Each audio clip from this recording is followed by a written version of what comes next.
This program deals with devil worship and satanic beliefs. It contains explicit scenes and descriptions of violent crimes and rituals. Americans are asking, who attacked our country? You have declared a subliminal jihad against the United States. Can you tell us why? Everything pertaining to what's happening has never come to the surface. The world will never know the true facts of what occurred, my motives. And night fell on a different world. And Iblis is thinking, I should be getting this position, not Adam, and this guy is created from dirt. And how does the army feel about you being head of the Temple of Set? And the conspiracy theorists can say what they will, but I want you to give me power over Adam, and I want you to give me soldiers and minions and all of these things. The people had so much to gain and had such an ulterior motive for putting me in a position I'm in. We'll never let the true facts come aboard to the world. And I want you to be able to give me the ability to whisper into the hearts of mankind. And who was the grotto leader? Don't remember his name. You don't remember the name of a person who involved you in murder? Now these people are in very high positions, yeah? Yes.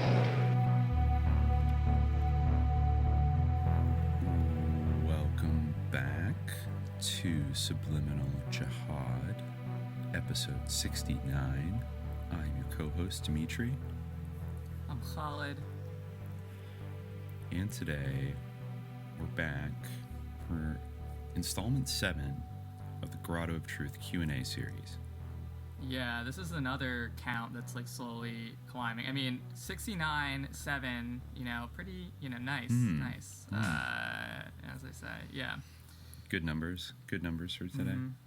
Yeah, I think, and another number we can add to that is 16, because that is the amount of questions, the number of questions we received this month.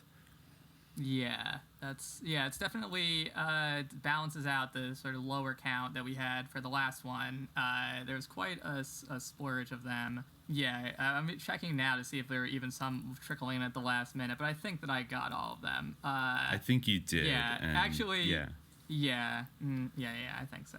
I was actually looking at some earlier ones. Okay, yeah, I think I got them. Yeah, we got some big ones, and we have a lot of new acolytes in the Grotto Discord this month. Yes. So welcome to everyone, and to everyone who submitted their question for the first time. They're all pretty chill, and I think the Grotto is growing. Yeah. It was still crazy to me when I added everyone once in the Grotto to remind them about the Q&A coming up, and it's you're adding 50 people or whatever. Are you sure you want to do this? I'm like, wow, damn, Grotto. Yeah, that was a while ago. Yeah. So the ranks of the acolytes are growing. We have 77 in the Grotto now. They're just offline. Yeah. Plus So we're online. If anybody wants to get into the next wave, you may know how this works. If you sign up for our Patreon, you get access to the Grotto of Truth Discord. You'll become an acolyte, and then you can ask us questions in our questions tab, and we will answer them on these monthly episodes. We will. Yes. Yeah, we will answer all of them. Good vibes, even though we kind of, I think we sort of perhaps foolishly sort of encouraged people to come harass us last month. Nobody, to my knowledge, has. So that. At least not that we know of. But. Yeah, no. Well, we didn't release last month's episode until recently, so the people who are coming to harass us based on that will not come until a little bit later, one would expect. Till Grotto Q&A 8. Exactly. Yeah. Exactly. But, okay, so we'll, we got a lot today. We might have to split this up into 2 sessions, but I think it's going to have to happen, because they're meaty ones, and they're also... Yeah, there's also a lot of them, so this might have to be a 7A and a 7B situation, but let's see. Maybe we can be succinct. Maybe we can. We'll see. We'll see. Maybe for the first time. Yeah, maybe today the sun will be blue or whatever. Anyway, Yeah. I'll try not to make a joke about how it's not going to be 7 hours and then it ends up being 7 hours like our Eagles episode. Yeah. So, right. I'll try not to curse us, but speaking of nebulous curses, I guess I'll read our first question here. Yeah, let's launch in. Sure. Yeah. So our first question is from Young Howler, and they ask, "What are your opinions on the moon? I feel like the whole lunacy phenomenon, or the whole emotional psychological changes that occur based on the phases of the moon, especially the full moon, even though it's constantly being hand waved away by big science, is totally observable in myself, in other people, and unmistakably in my cat Linus and other animals. But whew, Linus really goes ham. Does the influence that the moon is seemingly able to exert on our inner lives lend as much credence to the wider influence of the heavenly spheres, i.e. the basic tenets of astrology, as I think it does? I wonder if the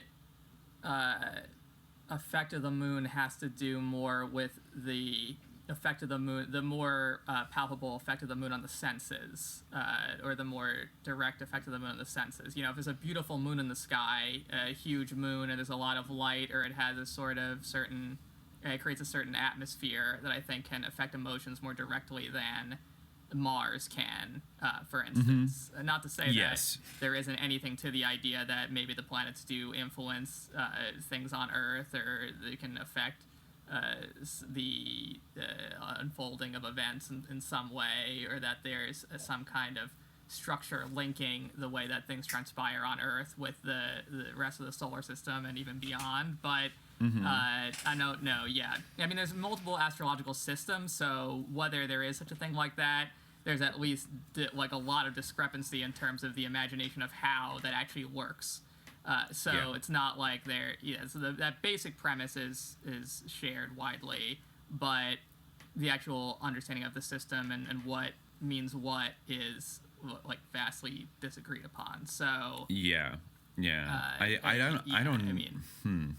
I don't know what I could say as far as the astrological systems. I mean, I think it's interesting, but I am intrigued with the aspect of basically just the fact that the moon has the moon can affect emotional or psychological changes. And of course, we know that it can. I mean, didn't we discuss this on a previous episode? The connection between women's menstrual cycles and the moon. Yeah, in our episode seems to be like 13, a really obvious connection. Yes.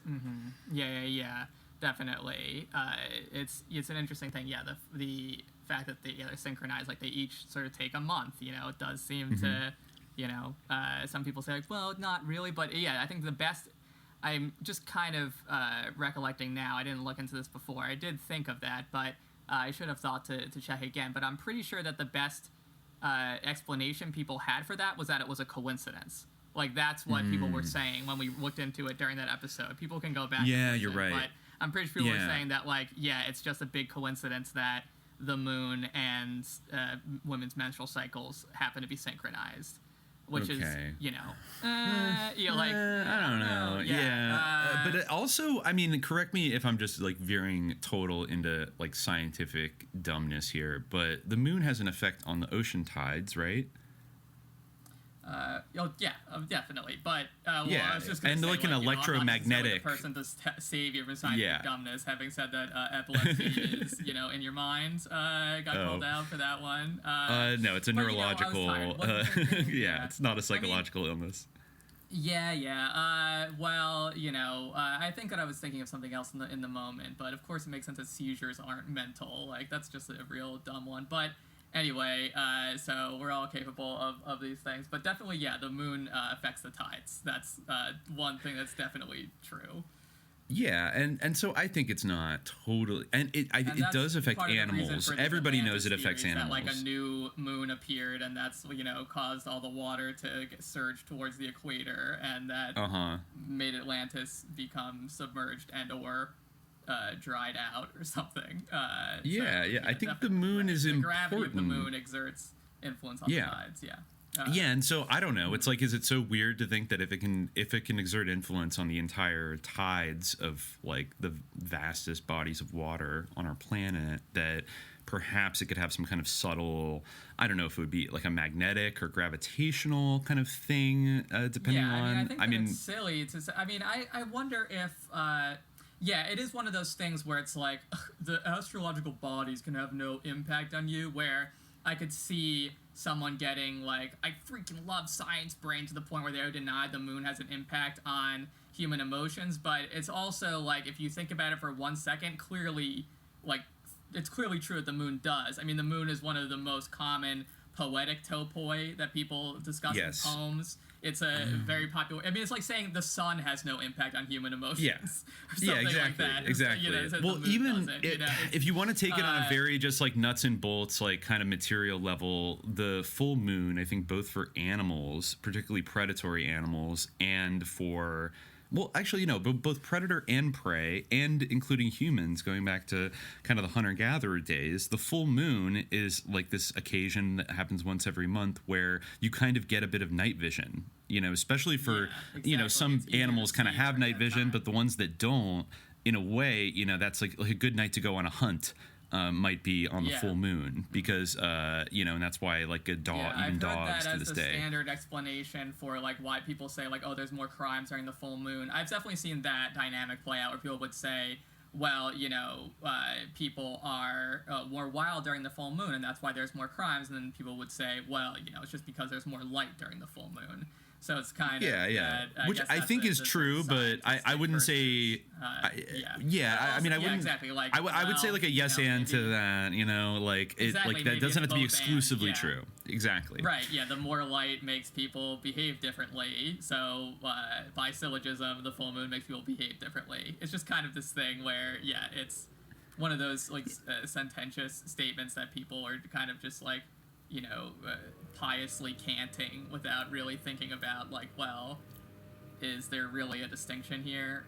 Or is, I guess, It has they're an just that's really still an adamant effect that it has. Jupiter can't, like Mars being in retrograde can't make something go wrong for you or whatever, or affect people's personalities. But I don't know. There's subtle forces that we don't entirely understand. It's possible. I mean, astrology Exactly. is. I think we've drawn the comparison between astrology and economics. It is an old form of knowledge. It is an old belief that is pretty universal, that there is a connection between the events on Earth and the heavenly spheres of the other planets in our solar system. There's, of course, this astrology very popular in the Islamic world, even though today And a the lot moon. of Muslims are opposed to astrology, as it sometimes is called. Yeah, well, yeah, Astrology. I mean, yeah, we. I love that. Well, we count the months by the moon. Islam has a lunar calendar, so it's Ramadan right now. So I mean, I see. that can affect your emotions. You can actually count time by the phases of the moon in Islam, and you can see like how much the month has progressed. And a lot of these calendars have a sacred significance, like Muharram. That's associated with Hussein's martyrdom. Ramadan, obviously, is associated with the month of fasting and the revelation of the Quran. So, once you get into the sociological aspect, it's maybe a trivial point to say that the moon has an impact, but I don't know. I guess I almost want to say, no offense, young Howler, but it's almost kind of like sort of a science, a hidden science aspect where it's like, okay, well, these scientists are dismissive of the idea that the moon has an impact on your emotions, but then do we have to then establish like a purely like biological aspect where like it's like pulling on our blood or something, the way that it pulls on the ties, and that is why we react to the moon? Or is it something else? Is it calling out on some other wavelength that's not within the purview of science, which is why they're dismissive of it? Can't we just engage with the obvious evidence that we have a relationship with the moon? It's an interesting question. I've been seeing a lot of New Age stuff lately about the moon. I mean, I remember you and I talking years ago, like about lunar wave theory and like the stuff with the like people photographing the moon or videotaping the moon and seeing little imperfections, I guess, or like strange, glitches, irregularities, in their film, and including that was indication that the moon was holographic.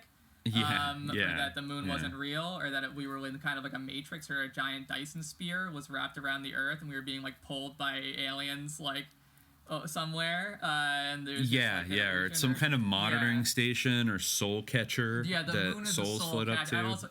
the moon's a soul catching station, right? Yeah. It is a soul catching station, and it also is an artificial satellite built by someone at some point in history. So I keep hearing it really runs the gamut. Yeah, there's someone who had like an Instagram story who's in that kind of world of kind of neo astrological skepticism, I guess. I don't know what you call it, like, okay. but the idea that like the heavenly bodies aren't what they appear to be. I guess it's like neo-Gnostic beliefs where like instead of the heavenly bodies being representatives of evil archons, like they're just like fake satellites, but she was saying like it was just like a picture of the sun or something. It's like the sun is right there. It's right there. Like use your eyes. Trust your eyes. It's just like it's big, so it's obviously like really close. Like how can you possibly think that it's far? Oh, I see. I see that it's it's basically the same. I mean, it is interesting how similar in size they are. I mean, perspective wise, given their immense difference in size in reality. But I guess well, anybody who's really like taking crazy, photographs, but it's a weird coincidence. It is an incredible. Well, is it a coincidence or is it by design? Like the beautiful symbolism of the moon passing in front of the sun in a total, like, it's so rare for that to be able to happen, like a solar eclipse the way that we see in terms a perfect of, like, eclipse like that. It fits. The scientists say, yeah, exactly. That is very unusual in terms of planets that would have that from the surface, that a visual effect. Did Allah make it that way? Did he place all the spheres and the planets in their orbits, as he says in the Quran? I think so. That's the only... Or you could believe that's an artificial satellite that was built by aliens to eclipse the sun for some reason that... Yeah, they're just both... they're both orbiting us. On opposite sides. Okay, well, yeah. To quote Bill O'Reilly, who put the moon there? It's still a question. I say Allah, some say ETs. Mm-hmm. Yeah. Okay. Well, I think we can move on to number 2. You want to read that? Okay, yeah. Let's do it. Sifikins asks, what do you think was the deal with the Mark of the Beast scare when barcodes were introduced? I remember it being a big thing and just being totally memory hold or treated as religious. Mm-hmm. So many things are, yes. Perpetual refrain of things being religious. I've never actually... We use that term so much because it's like there's the perfect encapsulation of a certain orientation and attitude. The title of Bill Maher's like movie where he went around and... one thing I remember being really funny about that movie was that his example of like Jewish radicalism was like anti-Zionist Jews. He was like, all religions are radical. You have these Muslim terrorists, you have like these crazy fundamentalist Christians, and then the Bible beaters or whatever. I guess it was a Bush era or something, and maybe it was the Obama era. I really don't remember, but. Then his example of like the crazy Jews was people who were anti-Israel. Like what? Like, of course. Yeah. Big defender. They're not religious. Israel is not. Yeah. No. Being a Zionist who believes in conquering all of Eretz Israel, and that's the only one state belongs there because God promised the land of Canaan to the Israelites in the Torah, like that's not religious, that's normal. But thinking like that the state of Israel is like blasphemous and not in accordance with God's will, based on Orthodox readings of the Jewish scriptures, that's religious. But yes, anyway, on to the question. So the Mark of the Beast, I still but yeah, I would want to do a rewatch of that. Was my point. Like, I'd want to like revisit the movie since we've talked about it so much. But anyway, yeah. The Mark of the Beast thing, it might be fun. Well, we're noticing that again now with the COVID-19 stuff. I think like where we're the vaccines. Definitely hearing a lot of Mark of the Beast discourse. Yeah, with vaccines or vaccine passports or anything like that. I think. I mean, a couple years ago it was the RFID chip. Now that's kind of fusing with the vaccine that like we'll get the RFID chip underneath our skin. You'll get microchipped like a dog, Right. I mean, honestly, I think that was an absolute shitcoat from the beginning because I don't know. Besides a few obviously kind of psyop bullshit like QAnon adjacent things, I don't remember people really making a big push about how there's like going to be a microchip in the vaccine somehow. And I remember it being like shot down even by other people that were like vaccine skeptical, like right when that meme first originated, and yet it has persisted as the ultimate shitcoat kind of characterization. It's one of those things where it's true. It's one of those things where it's like really on the far fringes of what people in this general sphere think. It's on the far fringes of vaccine skepticism or resistance to the mainstream narrative around COVID, but it's something that is like, it's kind of like the reptoids of the COVID skepticism or alternative takes on COVID, where it's like anything that is outside the mainstream narrative, you're instantly going to invoke lizard people. It's the lizard people of this. Yeah, exactly. And but then I think there's always like a maybe a slightly more grounded version of that take, which still gets shit coded, but also just ignored, which I think is maybe a little bit more reasonable, where now people are talking about these vaccine passport apps that they want to roll out in various parts of the country and around the world that are going to basically so now people are even saying that's the mark of the beast, which actually is kind of a more reasonable comparison to make, that it's like you're not going to be able to participate in social life or buy or sell or do any of the things described in Revelation unless you have this mark, which is basically, it's like the vaccine isn't the mark itself, but then you have to carry around like the receipt of the beast or something, like you have to carry around this proof that you got it. And it's more maybe about, maybe it's more just about control itself more than what's actually in the vaccine. Though, there's questions about that as well.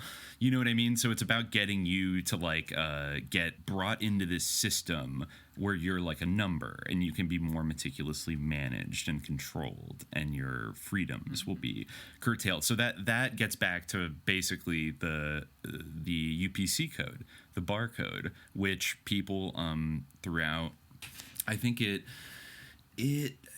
I found a couple articles about it, but I think it really, the one we know today that's on everything was developed in the 1970s at IBM. So we're already getting a little satanic vibes there. Obviously, they have some pretty sordid history with putting numbers on people, if I recall. Yes. Yes, like at Auschwitz, like building computers for the Nazis to process constant death camp victims. So there's all with Thomas Watson, who's now like a cute computer who like goes on Jeopardy, but is named after this like Nazi computer scientist guy. That was their 2.0 version of the Auschwitz tattoo was the barcode. Yeah. So, I mean, in that, you can kind of, it's not that unfair, I think, to make a certain kind of comparison. I will say that I looked up who created... No, it's not unfair. And I think that it just shows that these things are such flexible stories. I mean, I'm not even sure if I necessarily believe in... I don't believe in everything in the Injil. Well, I do believe in everything in the true Injil that was given to Isa, but I don't necessarily believe in everything in the New Testament or, in Revelation. I'm not sure if there will be a mark of the beast. I do think that if there were to be one, it would be something that, it would be clear that... I think that most, like, fundamentalist Christians who really think about it realize that it's not something you're supposed to be able to be tricked into taking. Like, if you're a good Christian... you're like, you would know that this is about obedience to the Antichrist, that this is, I guess, maybe you can make the argument that if you really were paying attention, you would know that barcodes were clearly and unambiguously about obedience to the Antichrist. But I think that,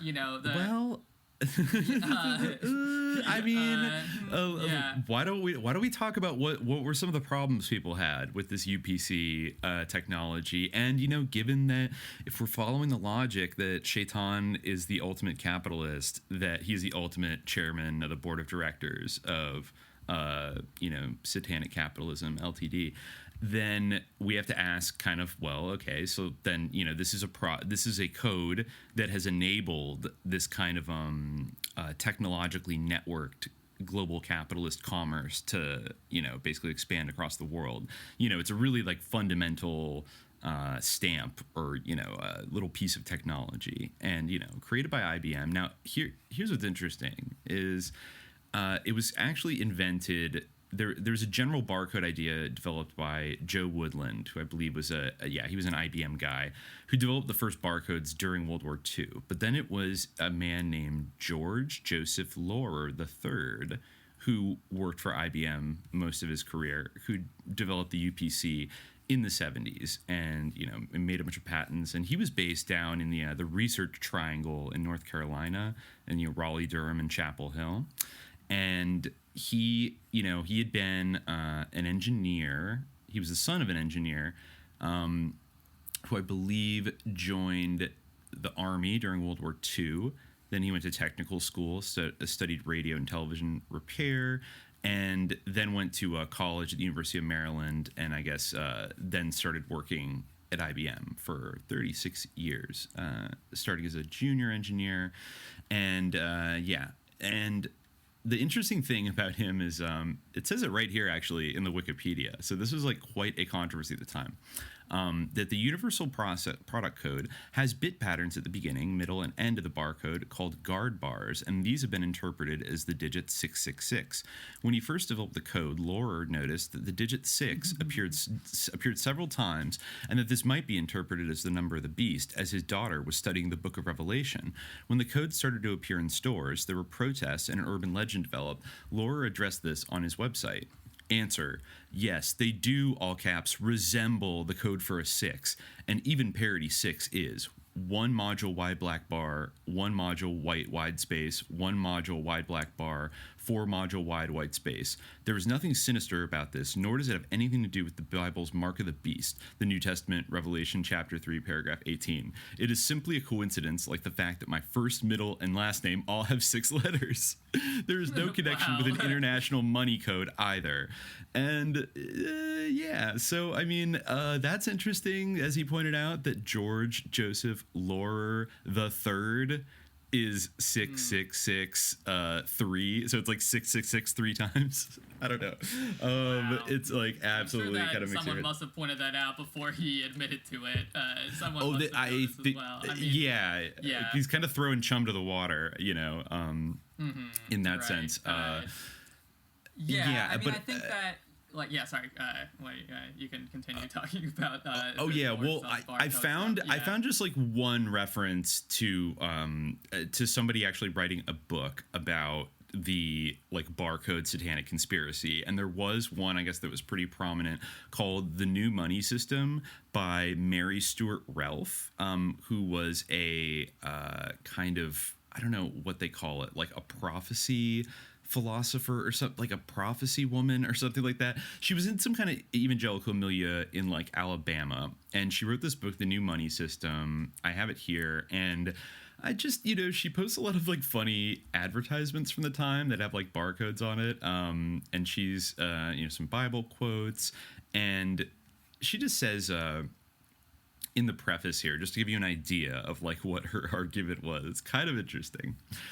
She starts writing in the first sentence in all caps: "The thrust of the first book I wrote, When Your Money Fails, the 666 System is Here," this is in 1982, by the way, "was to find a common bond between government debts, hyperinflation, the collapse of economies, the worthlessness of currencies, electronic money, and the emergence of a worldwide card with which to conduct commerce. The thread woven throughout this chain of events proved to be the usage of the number 666. Dozens of usages were both discussed and pictured by many segments of industry, from banking to communications, from manufacturing to retail.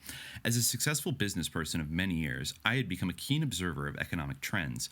As a student of Bible prophecy, I was able to identify a positive drift towards the last economic regime about which the prophet John had said would be, all caps, universal, cashless, conducted with, quote, marks.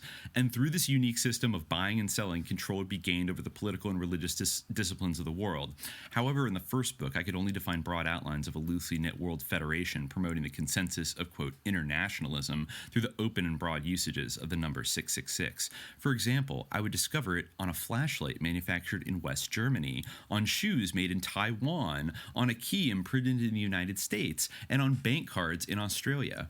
And while these do not exhaust my research, I use this grouping to indicate there seemed to be no common denominator or corporate identity to be uncovered in any of these organizations. Furthermore, I was unable to pinpoint any one giant conglomerate, national or multinational, most responsible for the 666 phenomenon of the decade of the 1970s. But God made Revelation progressive. While we see through a glass darkly, we do see. She's using exclamation points. And we see clearer in this decade of the 80s than we saw in the 70s. We have moved into closer proximity with these events, and those specks of dust we were discerning in the 70s have turned out to be the pillars upon which this entire end time system is structured. All caps, the thrust of this book, The New Money System, and 666 is to discuss the identity of the consortium promoting the global use of 666 and expand upon the users of the number to include heads of nations, departments of governments, religious orders, and world organizations. The coded use of 666 in the Universal Product Code barcode, that as products are now identified by barcodes, our personal identification will soon be in the form of a barcode.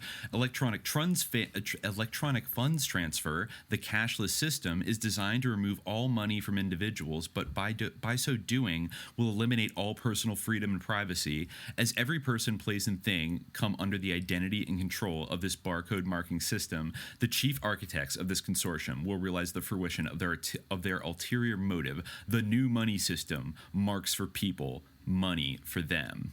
The first book was about the number. This book is about the mark. The mark incorporates the number. The Prophet John identified this cashless system of commerce 1900 years ago as one in which business would be transacted with a mark and a number. The mark will obviously be a barcode. The number will be 666. The combination of the two, about which you will read in this book, will be an integral part of the 666 system, another term for the world government system destined to close out this present age with a 7-year totalitarian regime. Daniel's 70th week, Daniel 9:24.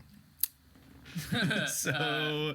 you know, yeah, I mean, well, I do think, I really think that they're really, maybe I'm not really proclaiming this as a certain thing. It is very possible that there will be one singular Dajjal who emerges and is like truly like the essence of Dajjal. But I also feel that there is in a way a recurrence of the type of the Antichrist or the Dajjal and the false prophet, and these sort of types and these ideas have a certain durability where they repeat and they repeat, or a certain flexibility where they repeat and repeat. So, not to say these things like the problem that people will have to participate in an evil system in order to buy and sell, that is a perennial problem that people definitely had back in the time the New Testament was written, that Revelations was written. I think that there's actually kind of a conflation that happens between two references to like the mark of the beast in the Bible. Like one talks about it being on the forehead and the hand,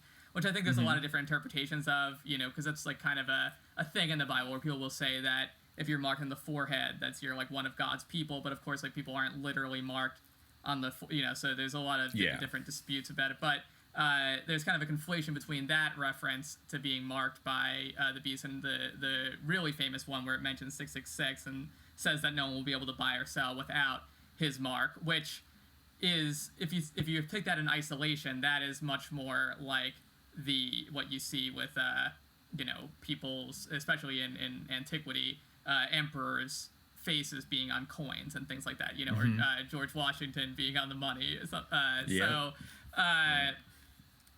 think probably that they're, so I think that in a way, the barcode stuff does fit because these trends do perpetuate themselves through history. We see like these patterns repeating and repeating. We see them in certain ways now where there's an attempt to, through the virus, control people's movement with the vaccine passports and things like that, to control people's ability to, like, that is that concern, that idea that this is how the reign of the Antichrist would manifest is a natural idea because it's something that we see capitalists and just generally power-hungry, bloodthirsty people doing, all the time, and that they've been doing since time immemorial.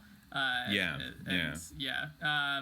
makes you think about a lot of things. It makes you think about even like cryptocurrency and the blockchain, because I think if you replace like the word barcode for blockchain, it would kind of it would still make sense, and it would be like everything is going to be on the blockchain, which is going to, even though Bitcoin started out as like this libertarian project that was against like central banks, it actually is a technology that it could use to track all financial transactions in a kind of provable way, and thus track you. If your identity is attached to an address, then effectively all your money flows can be viewed not just by governments but by anybody really with an internet connection. Could go look on the blockchain explorer and track all your money. So it's like, is that kind of a thing that is that going to be liberating, especially as I suspect it'll start to get integrated with central banks and stuff. Like even if it's not Bitcoin literally, they're going to use it as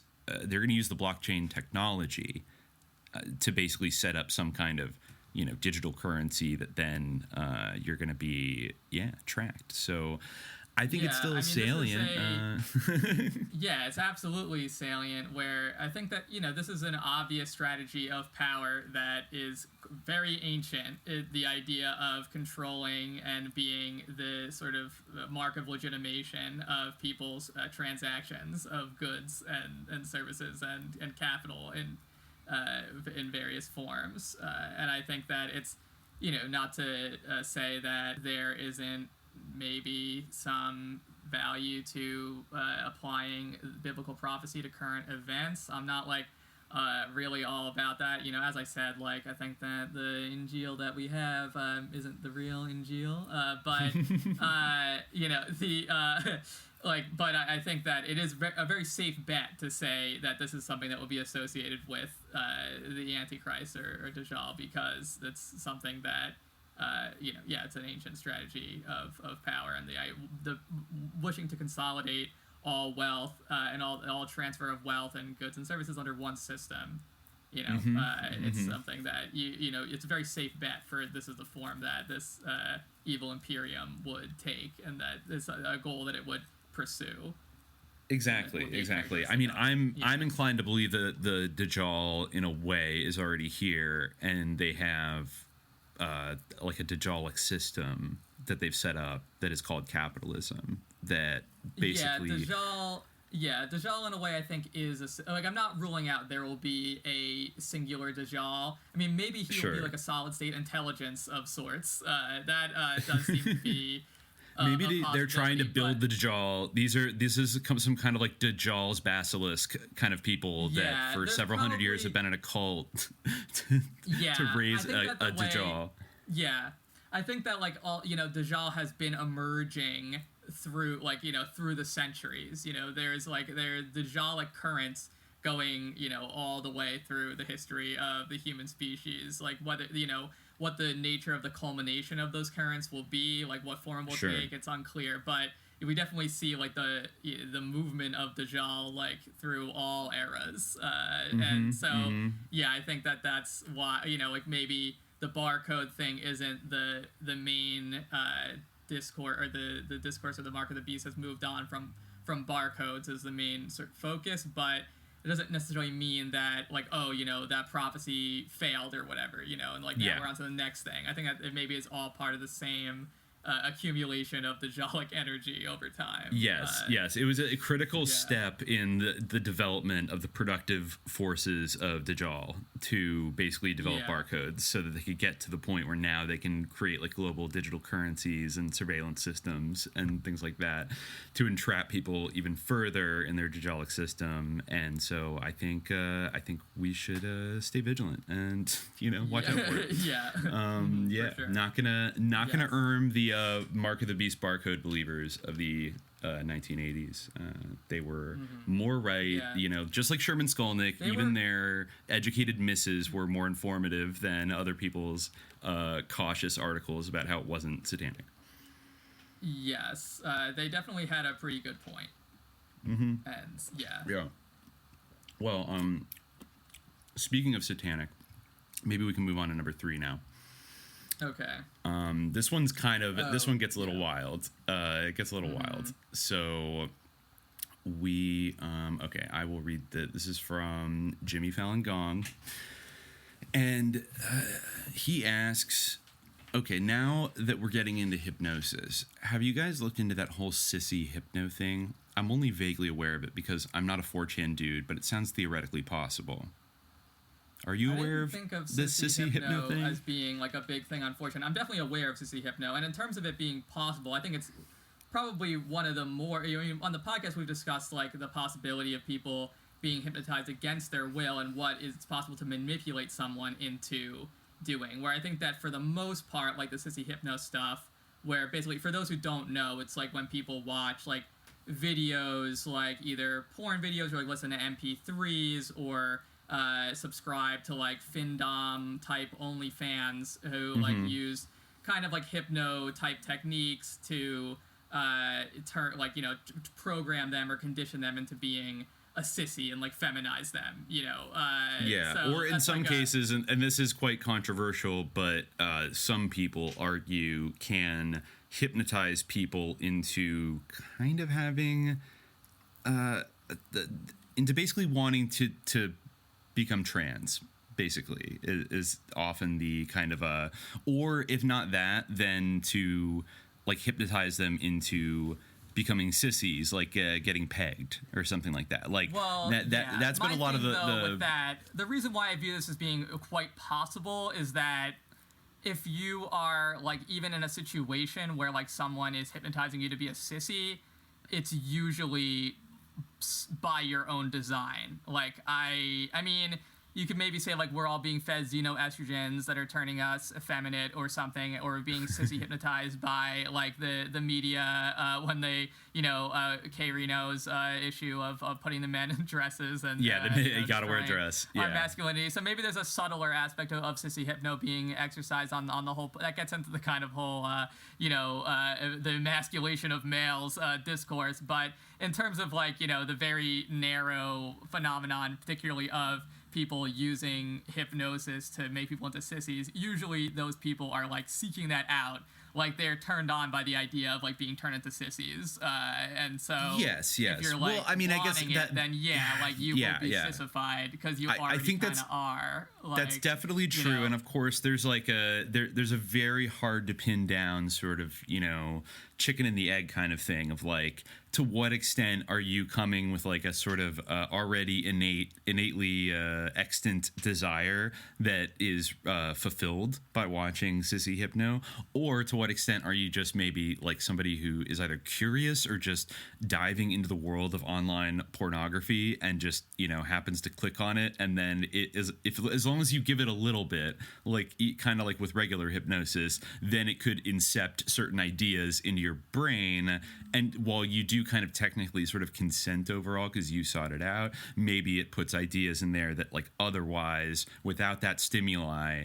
you wouldn't necessarily, it either wouldn't be awakened in you, or I think it's tough. I think it could be either way. Media and porn, porn and all media, really. Yes, yes, it gets the heart of everything. And it puts, it puts ideas into your mind. Yeah. I mean, I think that it's, a lot of these Findom type people, they now use something like hypnosis or hypnotic techniques because, that's either a demand or they feel that and I'm sure that it does like serve to reinforce the connection, and because they depend on like, a tribute as like their means of getting money. It's not just like people subscribing to their OnlyFans or whatever. They're like, giving them their money as tribute of like servitude is like the whole thing with being a Findom. So, that's a whole aspect of it where I think that they, it makes sense. Yeah. But I do think that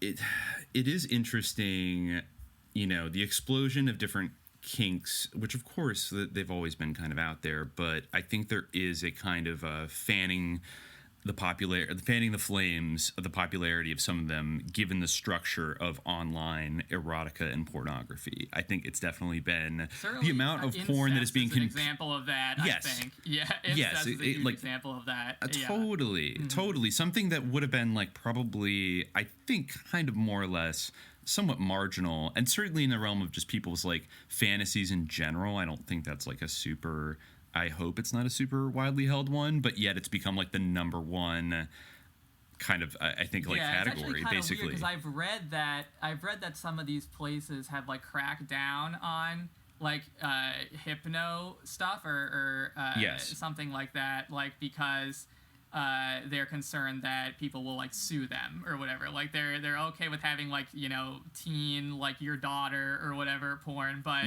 they don't, you know, if you like someone could sue them for saying like, oh, you know, I saw this financial dominatrix and she like told me to give her my credit card, and I did, and you know, now I'm suing.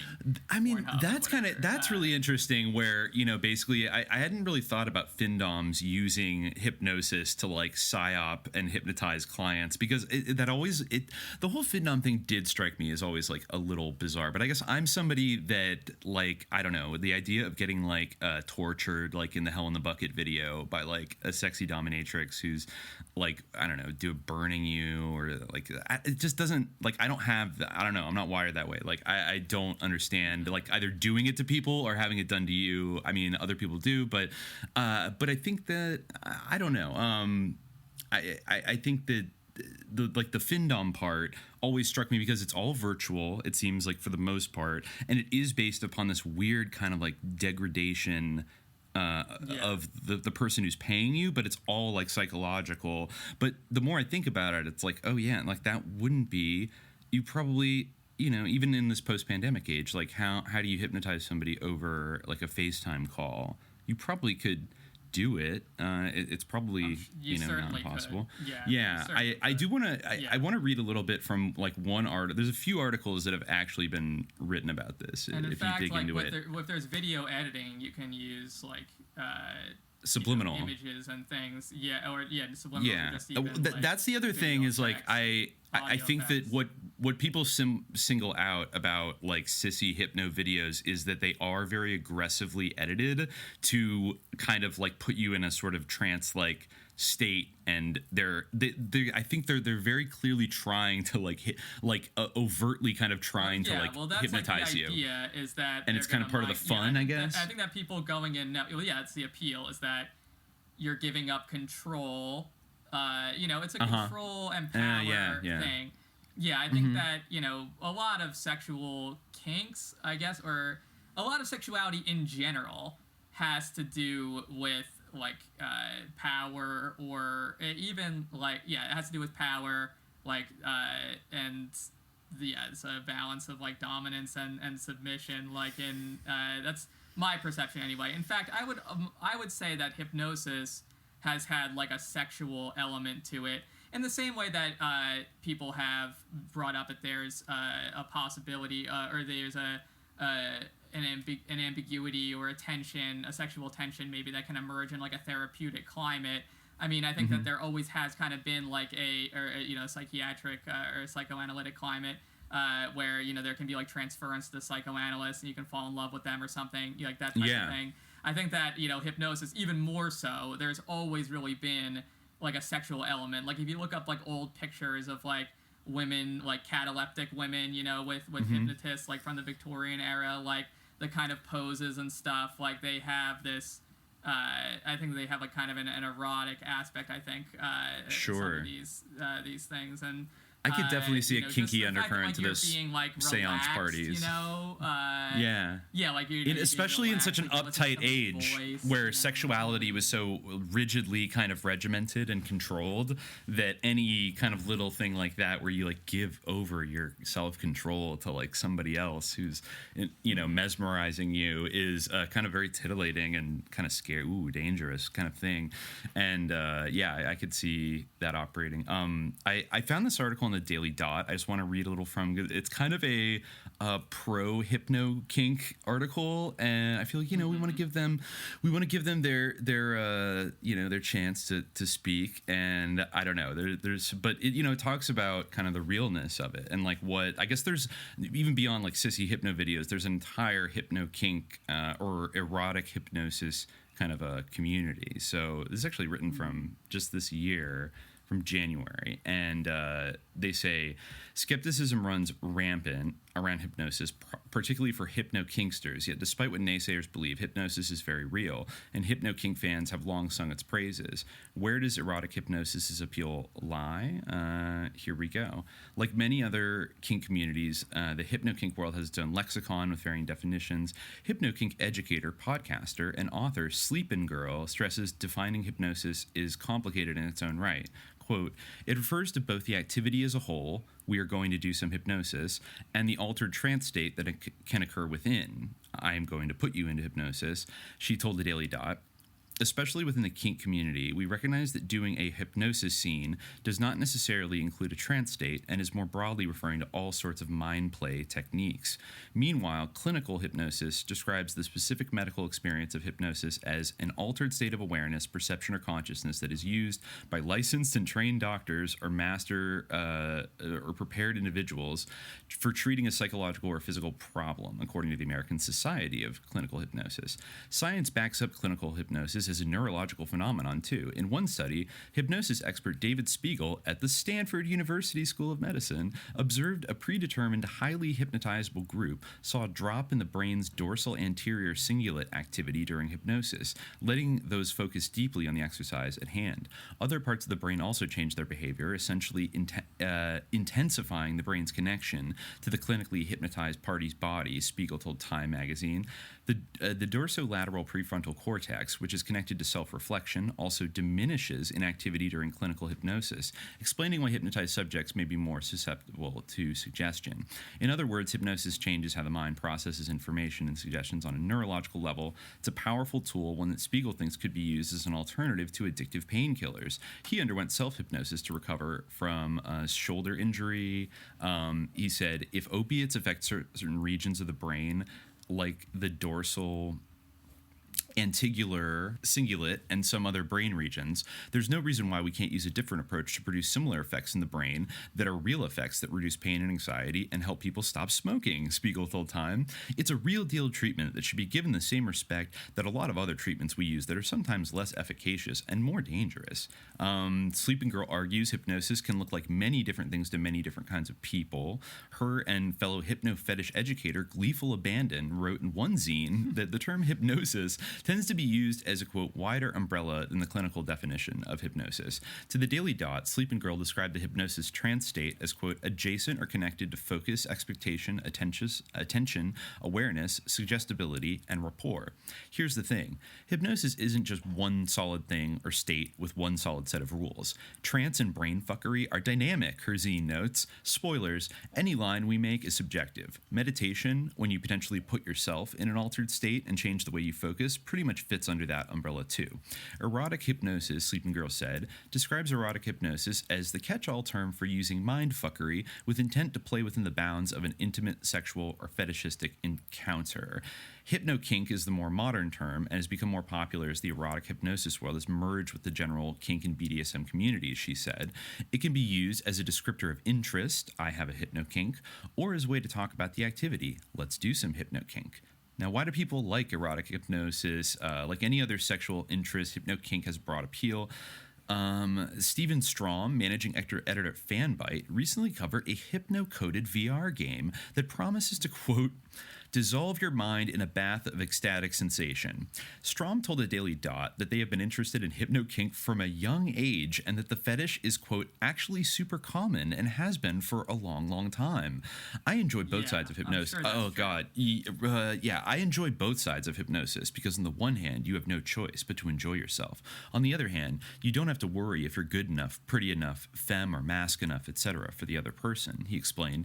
Of course, that's the case if someone cares about you or is enjoying your company anyway, but try telling your own anxious brain literally anything. Strom compares hypno-kink to, quote, fantasy lubricant because it lets participants play with power dynamics and desires that are inescapable while under hypnosis. Other hypno-kinksters feel the same way.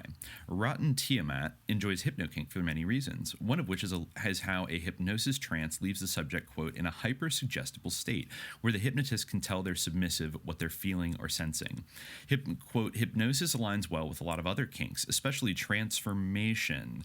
One thing, like a monarch butterfly. Once you have someone, bimbofication. Like transform into a different thing. Okay, so here we go. Yeah, once you have someone in trance, it's easy to suggest the sensation of their body changing, becoming larger or smaller, curvier, or growing a tail, like furries. It can be used for mental transformations as well. You can transform someone into a puppy who forgets how to talk and can only bark, or a silly, slutty bimbo. Bimbofication is a really popular variety of hypno-kink. They added that bimbofication, which is a kink where a subject transforms to become hypersexualized, is a really popular variety of hypno-kink. Other niche kinks intersect with the erotic hypnosis world as well, such as forced feminization, gender transformation, and pet play. One popular hypno-kink theme fetish, dronification, involves a technological process in which subjects are turned into, quote, brainwashed obedient tools, part of a much larger drone hive. The kink has boomed in recent years thanks to cyberpunk kink project Hex Corp, which is particularly popular among queer trans women. Dronification is centered on something I would consider a key element of my sexuality: depersonalization without degradation. The transformation into an objet d'art, the latex doll figure, one anonymous drone kinkster told the Daily Dot. Sissy bimbo hypnosis, I participated despite a lot of fear, even though I wasn't interested like the at all. Man thing, kind of. Oh, yeah. Person. Yeah. Yeah. I mean, they say, okay, so they do say hypnosis can be carried out in many different ways, including in person, online with phone or video calls, through hypnosis audio recordings, or even through instant messaging. While there are many beginner guides to learning hypnosis techniques, she warns these guides are often structured to a fault. Instead, one working model Sleeping Girl has come up with to a successful session is 1, negotiation, 2, suggestions and responses, and 3, cleaning up and aftercare. Quote, hypnosis functions on the responsiveness of both parties, both how the subject responds to suggestion and how the hypnotist responds to the subject. A trance state is common and often a goal, but not necessarily, especially the formal induction of the state to start things off, and does not always take the form of a slumped-over, closed-eyes subject, she said. Attention, intimacy, and quality of focus are all very, quote, hypnotic, and can create the kind of space where partners can have amazing experiences of all kinds and have their capability for responding to suggestions and changing cognition expanded. Yeah, I guess. This makes a lot of sense. Like, if you think about it, like, this is something that is been. I mean, I guess this is like now something that's exploding, like with the internet, like in the way that a lot of these like furries, that's something that I feel like the internet has really facilitated in terms of being an actual like subculture and community. But if you look like in the media, much like with furries, where there's like Lola Bunny and stuff, like sexy humanoid animals, there's also like even a more robust tradition of like erotic hypnosis in the media. There's like, I mean, Dracula comes to mind. Talking about the Dracularity. Sharon Tate. Look into my eyes. The vulnerability. The woman like swooning back. I'm looking right now. I looked up like Victorian photographs of hypnosis, and a lot of them are like of these women just kind of like slumping back into the hypnotist's arms. And like I mean, she's like totally vulnerable. She's totally under your power. So like obviously like. You can see, like, that's the other side of the coin. I guess the sissy thing is more about being at the mercy of the female hypnotist for the man, but I think it's also a very common thing where, like they're back at the comic book ads of, like, hypnotize women, get all the girls you want with these hypno specs and things like that. Well, so, it is interesting that, like, in the last 10 years, like, the really popular thing that was talked about on, like, 4chan or whatever was kind of that pickup artist, like, do, like, Operation Mindfuck on girls to, like, nag them and, like... specs of today, Yeah, now it's progressed to, like, people, these kind of same types of young men seeking out basically getting hypnotized to turn them into a drone or something. That sounds really sus, that you build like a stable of mind-controlled drones that I'm sorry, I'm sure, like most of the stuff is like harmless between like people in like a very weird subculture. I mean, obviously there's potential for like abuse of it, but I feel like a lot of the time it's like the person said, I think that's probably true, that hypnosis like is many things, and like it's hard to pin down like an actual like stable systematic theory of like what hypnosis is. It works like in many different ways, and I think a lot of this stuff probably is like ultimately consensual in the way that a lot of consensual insofar as a lot of relationship dynamics are consensual, where like people in relationships can be like emotionally manipulated. They can be like sex can be used to manipulate them by their partners. Like I'm sure that's true in these things as well, but and maybe a bit more so because like they're relaxing or opening up or being more vulnerable through the practice of hypnosis. But I'm sure that like if someone for the most part, I think that in this subculture, like if people like really didn't want to be drones, it would be different. It's because like. Well, really, I mean, like, that's what I'm more interested in is the desire. As much as the people want to be drones, where's the desire? Why do people want to be drones? It's like that's something that like, the Borg are coming to mind. I feel like there's a bunch of different stuff where like you see that in the media in a way that might even be. I mean, even in like stage hypnosis, like the puppy thing, like on stage, it's always like getting a sexy woman to, depending on like what the hypnosis show is rated. Maybe she'll like think she's having sex with a chair, or maybe she'll just be clucking like a chicken. But there's always like some kind of like libidinal aspect to it. I feel, or maybe not always, but there is often. But I mean, why people but desire this, like, I mean, I don't know, but also I think all these things in the same way, like, which is just that. Like power or giving up power is tittillating. Either like having power over someone else or surrendering it is titillating. I mean, being a mindless drone doll robot is pretty much as powerless as you can get. I mean, has our sexuality become like systematically disordered through like overexposure to like media and especially pornography, that like now the idea of being a drone is like much more I mean, I'm sure like people didn't always want to be like sex robots. That's not a concept that's like exactly been around forever. But I think it is contingent and it's influenced in the moment that we're in. I don't think it's total. I guess the interest in the kind of erotic hypnotism I get it goes back a long ways, but I think this particular kind of thing of like, I want to be made into a mind controlled slave is kind of something that is definitely, I think, would not be happening in the way it is and on the scale that it is without the internet and the ubiquity of just like pornography in general, but then also the particular, I don't know, the types of pornography that tend to rise to the top or get promoted the most, and the general kind of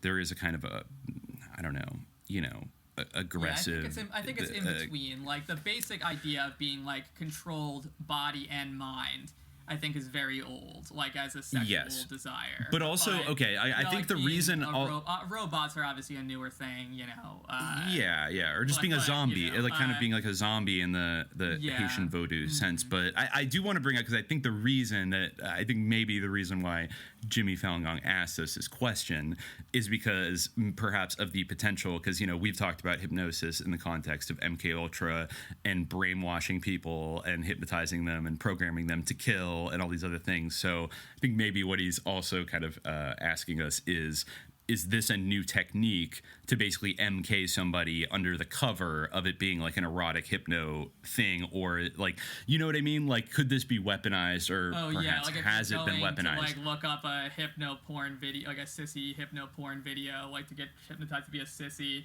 but then it actually hypnotizes you to like kill Obama, go do a mass shooting. Well, it's like, okay, it's like the recent mass shooter just a couple weeks ago, who was like absolutely so obsessed with My Little Pony that he thought he was going to go meet My Little Pony, one of those characters, in the afterlife. He hoped to meet Jack in the afterlife. He didn't. But I'd be like, what the fuck, So like, and even though I don't know if like he was kind of mixing that with, I don't know if he was watching any kind of sissy hypno My Little Pony themed kind of thing, but it sounds like, okay, how did a guy get that? It seemed fucking like he was psyop mixing it with like being. It seemed like he was like kind of a white supremacist. I mean, I know that when a white person does a mass shooting, usually people are thinking he's probably a white supremacist, and it often is true. I think in this case, it may have been that he was also into that. I'm not sure if that was a motive for the shooting or if he was just like unstable, or I mean, I don't know. I didn't read anything to do with that.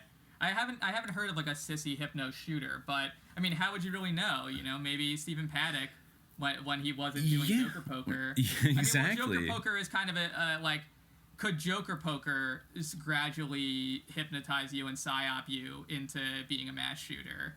I mean, really, into becoming the Joker. Maybe. If it could be insinuated into sissy hypno porn, it could easily be insinuated into video games. For sure, games require like much more attentiveness, like and especially like online, and like online games like Farmville. I remember when Farmville used to come out years ago. It it was so bizarre. And like, I don't know if you ever went into like an Apple store around that era about 10 years ago, there would be people that would come in every day and play Farmville for like hours. Like usually kind of older people, like middle-aged or older people would just come in and they would log into Facebook and they would play Farmville for like 3 hours straight, just like standing there, like clicking around on the map. And it was just like, these people are like mind controlled by this game. I mean, it's designed to be addictive. Like they're not, they're not just like these, like a FinDom would do. They would design their content to be addictive. They would design it to extort as much money as possible.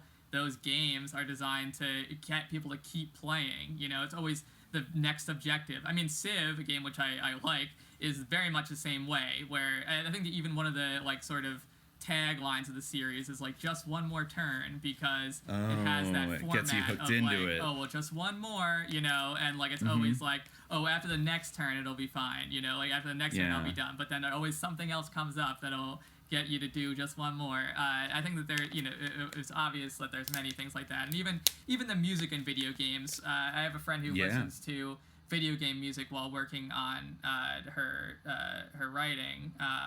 And because like that music makes you feel like you're just about to get to the next objective, it always repeats like dun, dun, dun, dun, dun, that's actually a really good. I'm gonna try that sometime. I actually did do that years ago. I think when I was working on a script, I used like the Metal Gear, not Metal Gear Solid, but like Metal Gear 2 like NES soundtrack from the late 80s, which is actually pretty good. But it's like just simple enough to kind of not distract you, but keeps you it does keep you on that hyped up, like keep going kind of thing. Yeah, no, it's smart. So you can kind of there's all these ways in which you can kind of. It's interesting that one erotic hypno girl said compared meditation to basically putting yourself into a hypnotic trance, and so I guess does that mean David Lynch has been just hypnotizing himself for the last 40 years, and that's where he gets all his that's what weirdo ideas from.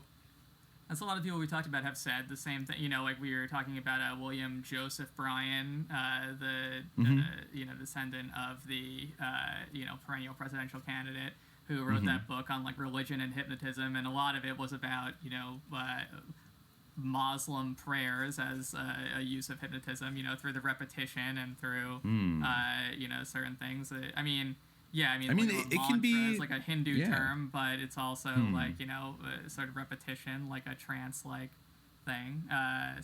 Exactly. So I think I think it's too simplistic to say any induction of a hypnotic state is like evil or sinister, because it seems to be so integrated and ubiquitous in our human experience, in more subtler ways. Like it pops up in places, like religious rituals that are actually kind of good, or just bonding rituals for like, I don't know, a sports team or a revolutionary cadre unit or something. Like they all like they I think that Hypno Kingster actually said something that I agree with, and I've been saying a lot in our conversations about hypnosis, which is that hypnosis is just like a concept that's used like as an umbrella or like a way to talk about different techniques of controlling the mind.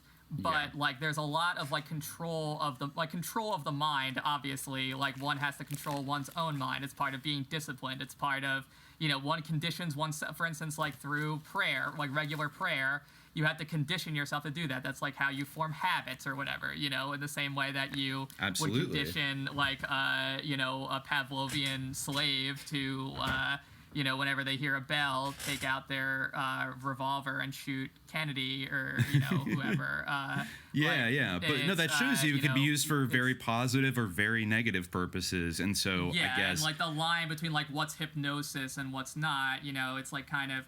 It's a construct, and like there's a lot of mind control that happens, and like we all kind of control each other's minds. If when you say an idea, it like can slip into my brain, or if when I say something, it can slip into your brain when we're having these conversations on the podcast. And ideas can be maybe it'll even slip past your filter, and you'll just not even necessarily even remember that it was me that said it, but you'll find yourself, having a reflexive sense that like this is somehow true. or I think that the kind of thing happens a lot. As every ruling class imperialist genius of the 20th century could remind us, things like communism are an infection, and they're an idea, a mimetic infection that can float around. Yes, much like religion, according to Richard Dawkins. It's a mind virus that reproduces. Yeah, it's a mind itself. virus. Yes.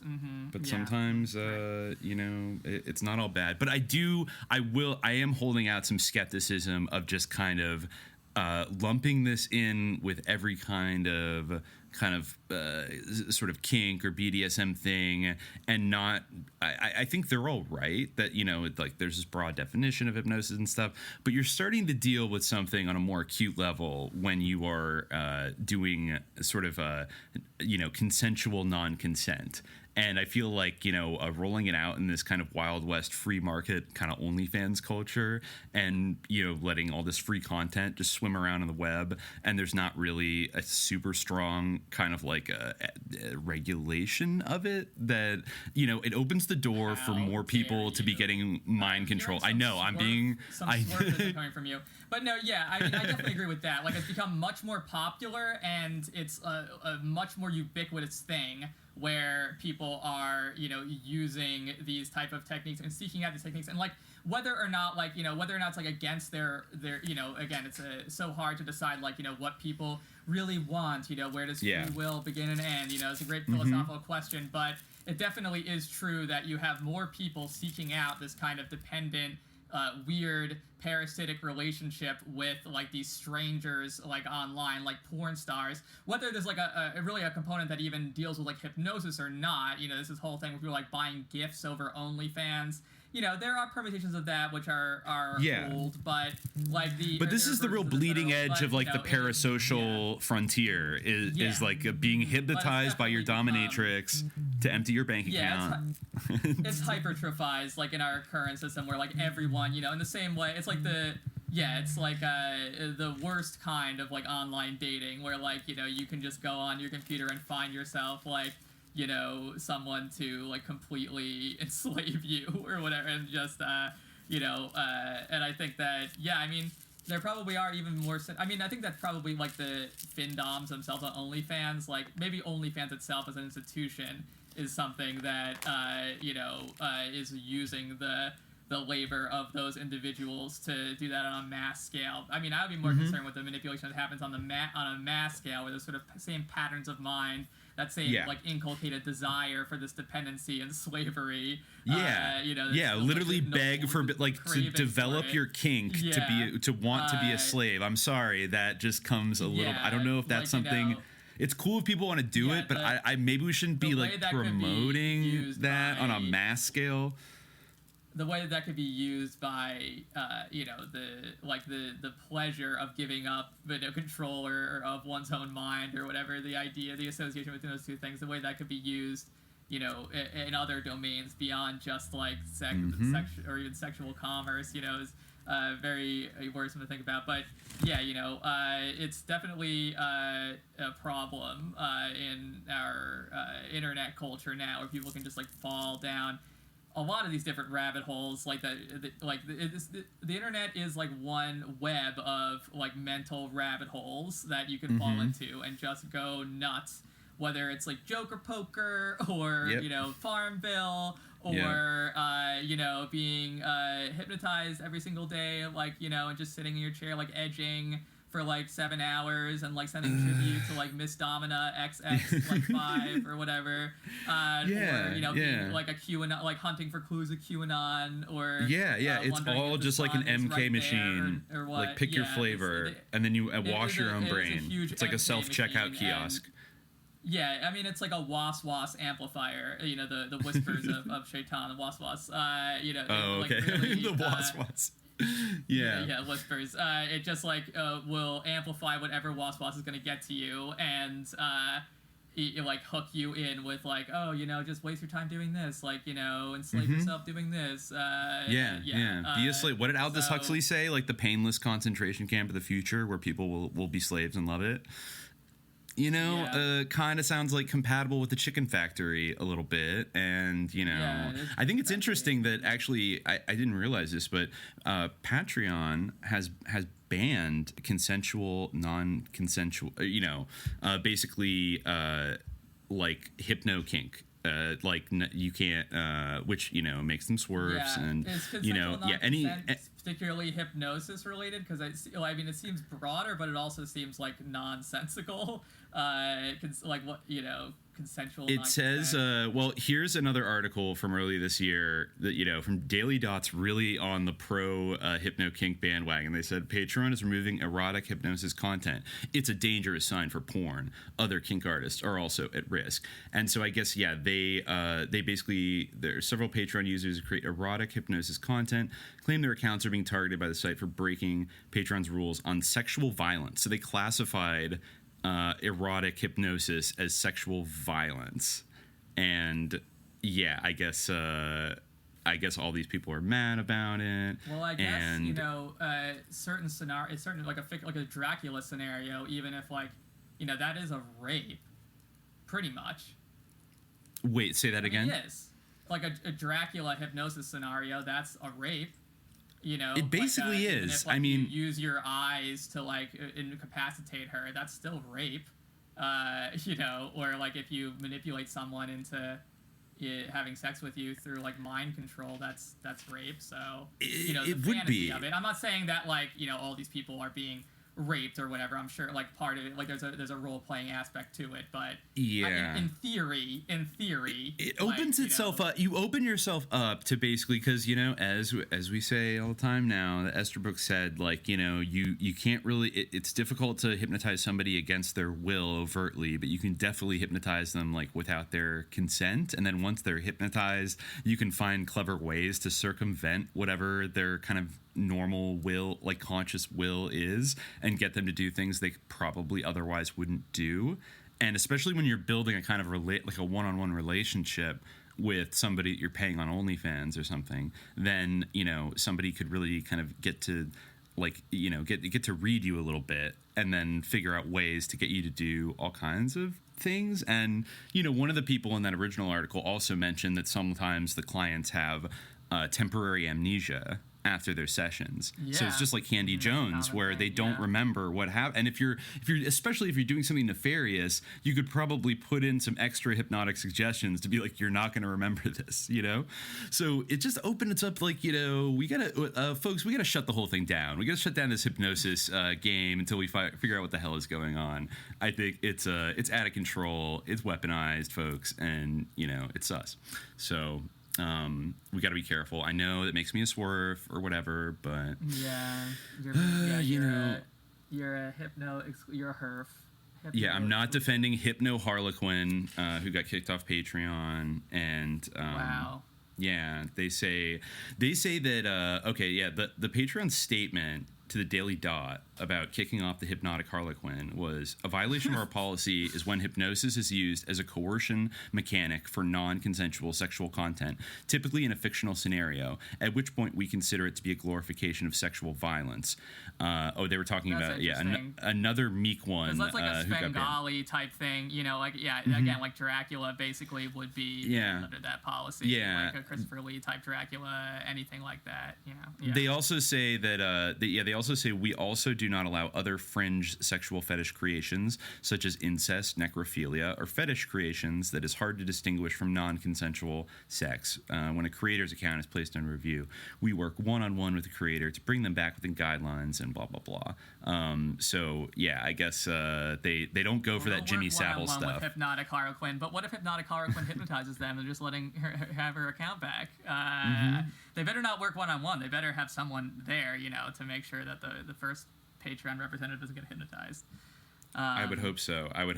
But, just be careful out there. If you want to be a bimbo, that's fine. But don't let somebody bimbofy you, It's funny that, it's so, PC, it seems, in a way, but also, the idea of being a bimbo is, such, a popular thing. It's, obviously, I feel like the idea of a bimbo is, inherently sexist, but I don't know. That's I've never heard it applied to a man before. I guess that's part of the meme, that's is that maybe, If you're a bimbo, male bimbo. Yeah, Or yeah. you could be a himbo. Yeah, you could be a himbo. You could be a like himbo. a buff. Yeah. Yeah, that's different. Exactly. Yeah, I don't know. I guess it Yeah. is. But you know, Yeah, just I feel like if you were a bimbo and you were a male, then well, yeah, I guess it could go either way. You could be feminized and become a bimbo, like a female bimbo, or you could just become a himbo, where you're like, you know, buff and like a, you know, a himbo. I don't want to be hypnotized by anybody. Does that make me weird? I just don't want to be hypnotized by anybody. Not in that way. Yeah, not I mean, in like an explicit way. I don't think that. Certainly don't want to pay for it. Mm-hmm. Why? Yeah. You know? But it shows you now it's like gone mainstream. So, you know, we might even be far beyond talking about just like pop stars getting hypnotized by sus celebrity NLP people. And now it's just like gone, you know, it's been democratized to the masses. So everybody can just MK each other for small amounts of money. And then, you know, maybe it is kind of like an outsourcing, you know, creating a distributed network of MK'd people that, I don't know, maybe you could even keep track of people who get into the sissy thing. It's like it's a subpopulation like you could pull from. Well, yeah, I feel like the real like concern is like when, you know, on a sort of mass scale where the like you know, massive like multinational corporations or just even like, you know, large controllers of like channels of content, you know, the manipulations of our minds that they do, you know, yeah, like also like no one wants to have their I think everybody, I feel like probably even most people who are like sexually turned on by hypnosis, like I would imagine that they don't really like, or at least they have some conflict, you know, like it's hot, but like, you know, it's wrong, you know, like they want to walk the line, you know, they don't want to have their life destroyed. They don't want like their findom mistress to call them up in the middle of the day when they're at work and like tell them to like stand up in their cubicle and like pee on their desk and like get fired. Like, True, like, true. How much their findom mistress like controls them. You know, I think most people like want to have like some sovereignty like and freedom, but I think, you know, yeah, I mean, there are ways that those things can be like subverted. So I think that I don't know, there's subtler things at play that one needs to be worried about. But yeah, I'm looking at hexcorp.net right now, and it is the sussest shit absolutely ever. Hexcorp. And I do not recommend anybody. Cyberpunk drone thing. Yeah, cyberpunk dronification. Yeah, they have like, you know, just like drone brainwashing chamber. Our site hosted. Oh, yeah, I feel like I've seen stuff like this, like that meme that's like, you know, I'm not a cute tomboy, I am an NB. Like, have you seen that? No. I mean, that sounds like yeah. No, I haven't. It's like I've seen like you know, people post different things, like cut and paste different things into it. Yeah, I remember my friend Abdullah was saying a version where it's like, you know, I'm not a cute Dimmy, I am an Assyrian or something. You know, like I'm not a Dimmy, I'm this is very weird. It's okay. It's like yeah, that it's very creepy. And okay, the programming while hypnotized subpage guide. Yeah. So you want drone. This is weird. They offer you a guide to learning JavaScript, but say that it will also like hypnotize you. Basically, like while you're learning how to code JavaScript, you will become the starter guide to software development whilst falling into a deep trance. What? This is a really, really millennial, like, I guess, dominatrix or like sex worker person.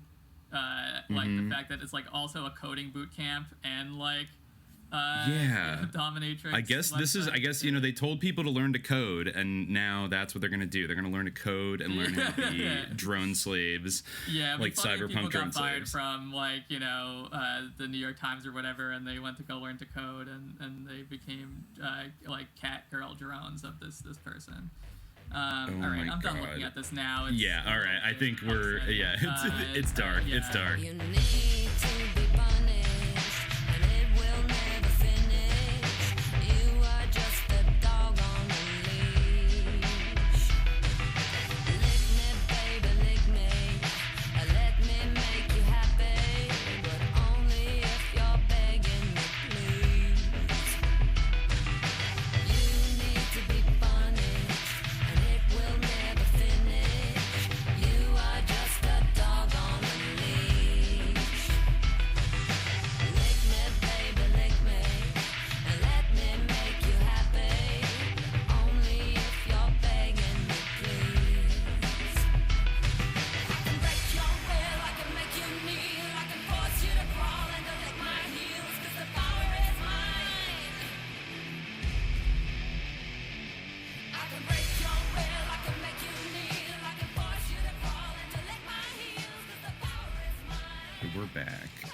So now we can move on to number 4. Do you want to read that?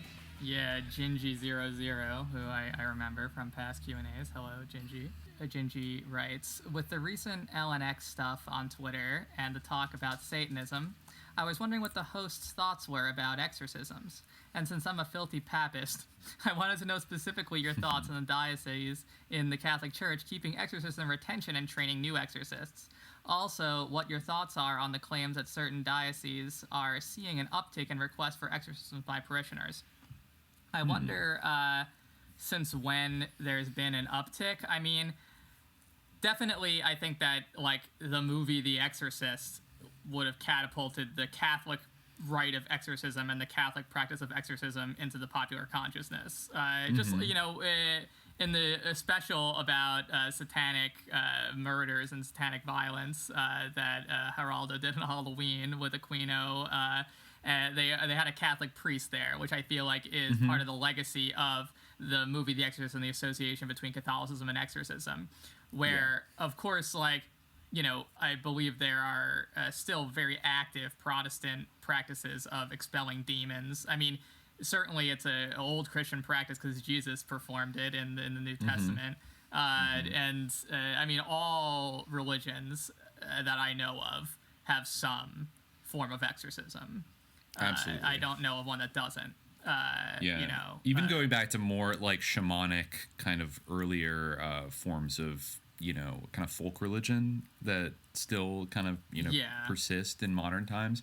They always, I mean, the you know, some are more kind of, you know, have a more complex relationship with spirits where they're not necessarily they'll interact with, but they definitely acknowledge malevolent ones. A shamanic figure, a shamanic figure will, in order to sort of be a mediatory presence or power. To deal with the dangers and problems of the spirit world, you know, you know, there probably are good spirits, obviously, or maybe even the malevolent beings are the same class as the benevolent ones in some way, in certain forms of animism, maybe.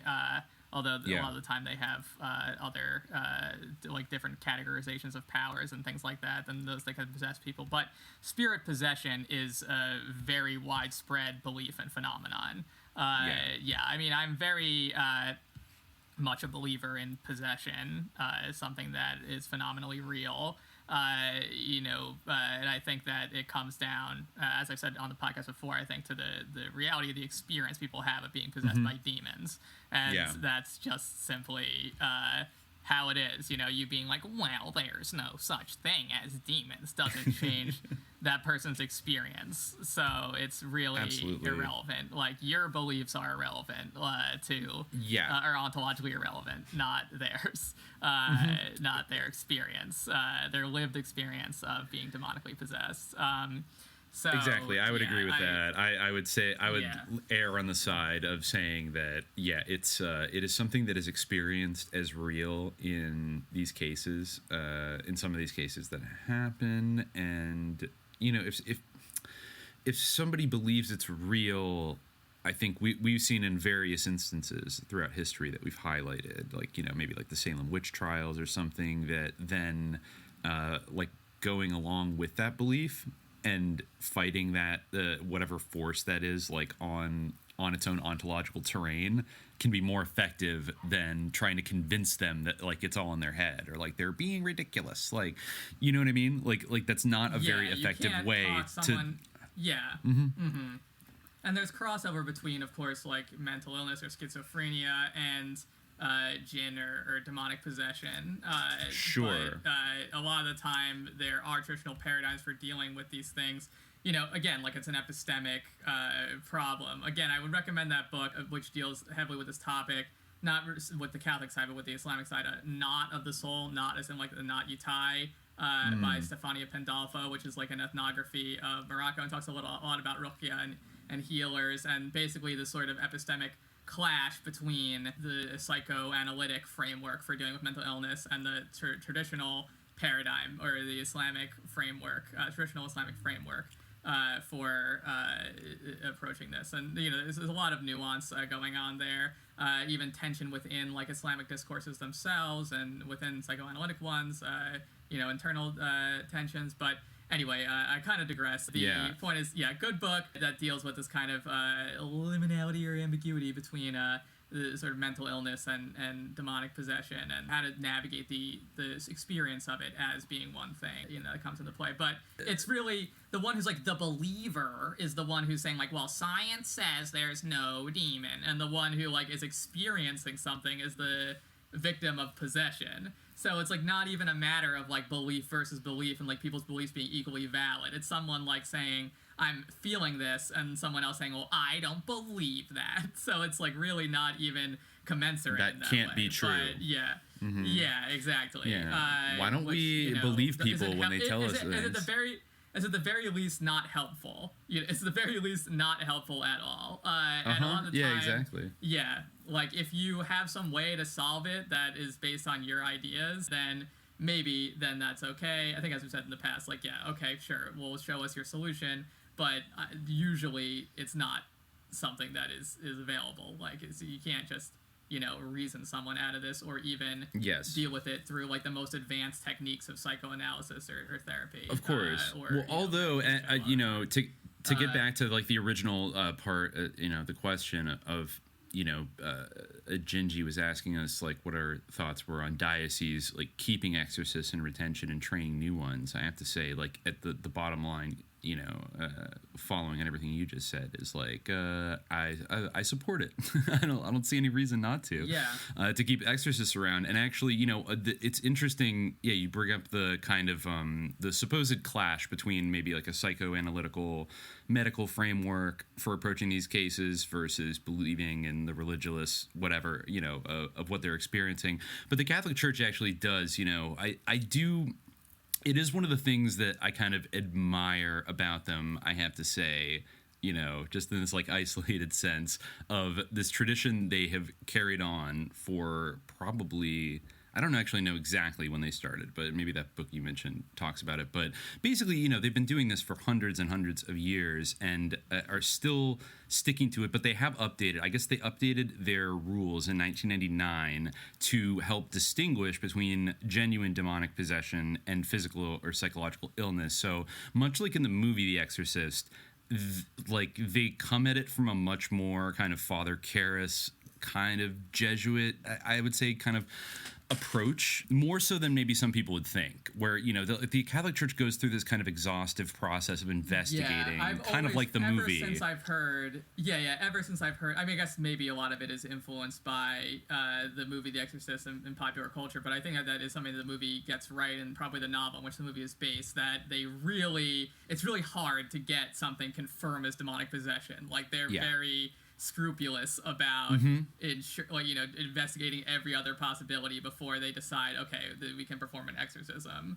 No, they do, but they still do, so they I'm looking at multiple articles, because I don't know, it's a perennial topic that people, I guess, get interested in, or magazine editors want somebody to write about. But over the last 10 years, there's just constant articles about, there's a new Vatican course opening up to 250 priests in 2018, called Exorcism and the Prayer of Liberation, and which was opened in 2005, and people from 50 countries came to learn how to do exorcism rites. And there have been multiple countries where there have been kind of prominent what they're called major exorcisms. So there's actually a distinction between the two. There's, I guess, a kind of minor exorcism, which is sort of a rite and a sort of a ritual rite that you sort of profess in Latin that can sort of cast out demons in a general sense from an area, and which has actually gotten really popular in the last year in a couple cities in the U.S. But then there's major exorcism, which is what we would normally consider the movie, an individual is demonically possessed, and then you have to do a series of rituals in Latin to cast out the demon. But there's been ones in Mexico, in Brazil, I believe in the Czech Republic, and I don't know if there's any in the United States very, very recently, but it is endorsed by the U.S. Conference of Catholic Bishops. There's a whole thing on their website about exorcism, and they approved the English translation of De Exorcismis et Supplicationibus Quibusdam Typica in November 2014. And, I guess the newest text of exorcisms and related supplications was confirmed by the Holy See in 2016. And, they, something I was reading, reminds here, or one priest said, don't think that we've stopped taking the devil seriously. Pope Francis talks all the time about the devil and, is saying that in the 21st century, we have to be especially on guard against him because he's out there. And so, I think, I don't know if it's what is really behind the people in, I guess Gingy said, like claims of certain dioceses seeing an uptick in requests.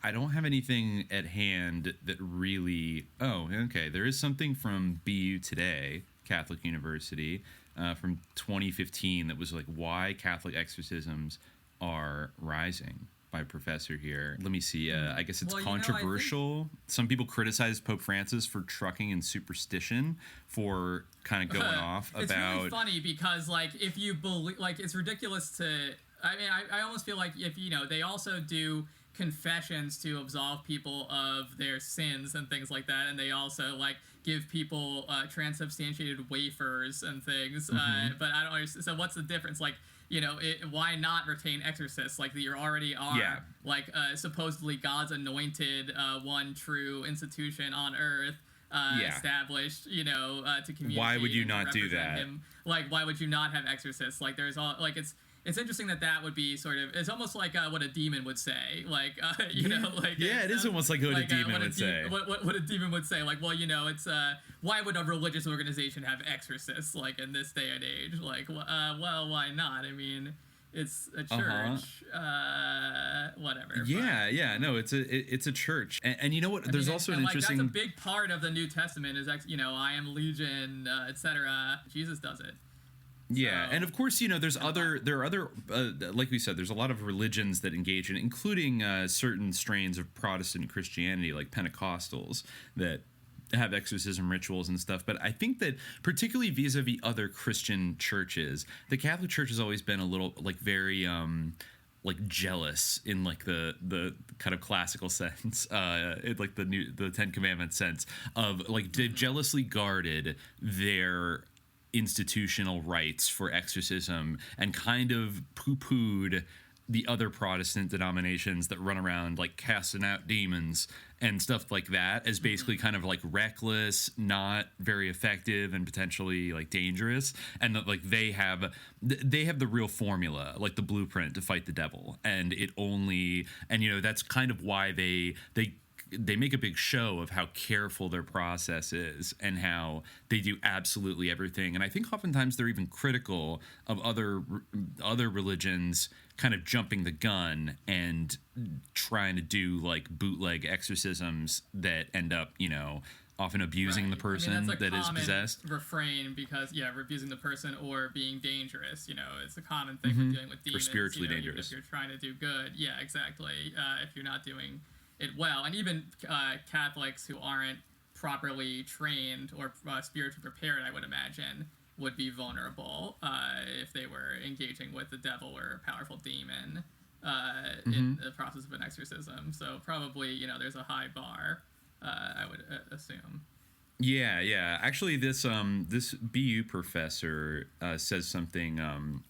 David Frankfurter, who's the professor and chairman of the religion department at BU, he had an interesting answer. They're kind of asking him, Pope Francis is talking so much about, the devil and exorcisms, and some people are saying that's bad. Certain demons are saying that's bad. Some demons have gone on record saying... they're saying, it's been claimed that exorcisms are surging. Why might that be the case? And he says, many of us in America and probably Western Europe might think of exorcism as a holdover from medieval times, described in the Gospels and saints' lives, and something that the Roman Church properly abandoned in the Second Vatican Council to make itself modern. But the idea of an evil force, of Satan and his demons invading bodies and things and thereby afflicting our lives, has a very modern aspect too. It captures anxieties about a more extreme evil in the world, anxieties that can encourage through the global news cycle and exposure to stories of terrorism, crime, corruption, and catastrophe. Why did that guy murder his children? Or that woman murder all those men? What inspires those drug cartels to behead people? When people experience the world as not prone to ambiguous events, but really and consistently bad events, then Satan and demonology become that much more useful explanations. Of course, for many traditional cultures long familiar with local spirits, jinn, fairies, trolls, ghosts, and such, any religion's capacity to talk seriously about spirits, even as demons, will make that religion more recognizable and familiar than one that rejects the idea of spiritual powers. That's why Pentecostalism, for example, has become so popular. So, I think you talk about why are those CIA drug cartels beheading people? Is it because Satanist Michael Aquino literally taught them how to do it at the School of the Americas? I don't know. Not saying that's what happened, but as we've traced the satanic source of a lot of these like power networks that are behind very evil events around the world, you do have to almost like wonder whether they properly would acknowledge it as like Satanism as such, that there's this like satanic strain in a lot of those events. And then at a certain point, I think that's a backdrop to like our entire podcast, is like at a certain point these catastrophic events just started to feel, you started sensing the Dracularity, and then once you start sensing the Dracularity, you have to start, all of a sudden it doesn't become so outlandish and goofy and medieval. Dracula keeps coming up, I think, in this episode. In very different contexts. I guess we do have Dracularity, so it's a touchstone that we return to, so it kind of makes sense. But Dracula is a very good paradigm, I think, for this, especially if we talked about this in 9/11. That is the Dracularity of 9/11 in a way, because part of it is that it creates a climate of spiritual battle where it sort of shatters this when John Harker goes to Transylvania, at first he's very put off by the superstitious character of this peasantry that he encounters, right? But of course, he's soon thrown into a world where he's desperately dependent upon those superstitions and like flings himself into them completely because of like what he's confronted with. It's the same type of thing where people are, finding themselves falling back on these types. And I think that's kind of what we've seen, less so than like really an uptick. I'm sure there is in a way an uptick. And I think that Catholicism is something that I've observed at least having kind of a revival among younger people, in the same way that occultism has had a revival among, I guess we're not really younger anymore, maybe younger than boomers, but millennials. I think Catholicism having a revival, traditional Catholicism, religious tradition, and the idea of like a serious study of Catholicism or of axial religions has had a revival among millennials in the same way that the occult and astrology and these things and interest in those things have. So they're proportional movements in a way, but really, maybe there was a lull for a while in this type of thing when for the most part, I'm sure that exorcisms have been, maybe they have never been higher. There's more people now than there ever have been, so maybe but I think I think it's maybe a recognition of this professor also says that in a more practical sense, that leaning into the belief and willingness to combat demonic possession gives the Catholic Church a competitive edge around the world with Pentecostalism, because people that are, say in South America or Africa or, parts of Asia, places where the Catholic Church has kind of expanded its influence gradually, like over the decades and centuries, and still, there are a lot of Catholics on like the African continent, but basically the idea is like, if the converting somebody to Catholicism as opposed to a kind of Pentecostalism, which is very comfortable talking about spirit possession, which aligns with the kind of folk religious traditions that are very based, very much believe in the spirit world, that basically Catholics are able to remain kind of relevant to people, because that's actually like an immediate concern. If they're going to be religious, they want to be protected against evil spirits. And if the Catholic Church is like gives that up and just decides they're not going to deal with that anymore, then that really alienates people from them. It would be very ridiculous to give that up, and I imagine it would be a huge scandal, and they never will, nor should they. And Islam shouldn't give up the idea of demonic possession or being vigilant against evil spirits, because it's something that is in the Quran as an idea, to protect yourself against witches, and then to take refuge with Allah from shaitan and from jinn and from wicked men. So I think it's it's an important idea, something that needs to be done. But the best exorcism is like to not have to get to that point. Prophylactic is the best thing. Just don't get too into Harry Potter. Don't. Are you victim blaming? Are you are you possession shaming people that get possessed because they play D&D or? It's like going back to like a sissy hypno. What if you're not everyone who is possessed? What if Lil Nas X was? But there are certain things you can do to try to avoid it. It's not your fault. Well, unless you did directly ask the demon to possess you knowingly, then it's not your fault. It's the demon's fault. You shouldn't blame yourself, but you should also be cautious. Just be cautious. Yeah, you got deceived, but like don't try not to do that. Don't do that. Don't invite a demon to possess you. Just don't. Yes. Better safe than sorry. Don't invite a demon to possess you. Yeah. Agreed. I wouldn't say, in terms of the uptick, I wouldn't say that there is an uptick in the amount of demons. I'm not sure if the amount of demons or the amount, my do they fluctuate?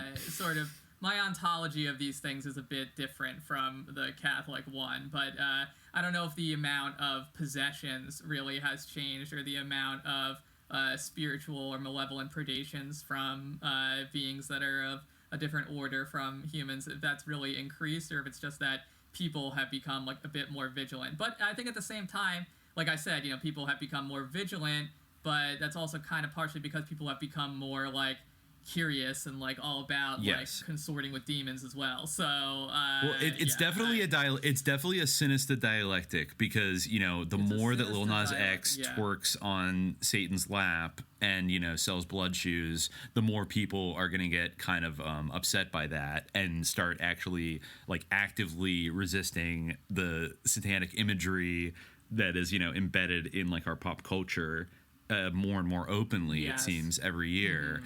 And people are literally like getting more vigilant the more it gets like thrown in their faces, so it's like, and that's maybe kind of an optimistic thing is like the more it gets kind of thrown in everybody's faces, the more people are going to kind of snap out of the trance a little bit, like, I don't know, just sort of the secular, it doesn't matter trance and be like, hey, wait a minute.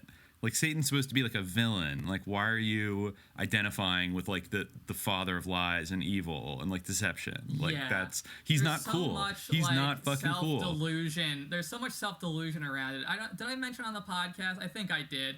Like, there was some tweet where it's like, there's a long tradition of like sexuality in, someone like owning people who are being critical of like twerking on Satan and like believing that you're gonna like usurp him like whatever Darth Vader and the Emperor, but like Darth people who are critical of that imagery or that Darth Sidious, of course, yes, also known as Shiv Palpatine, but anyway, people who are critical, like people seeing like, well, people talk about spiritual intercourse in these medieval Christian diaries of monks, so checkmate. It's like, well, maybe there is a certain libidinal aspect to the language that they're using to talk about their union with the divine they experience, like in their contemplations, but they didn't like create anything with them, like, suggesting that they were like a lap dance or like a picture book or anything of them lap dancing or a miniature of them lap dancing on God.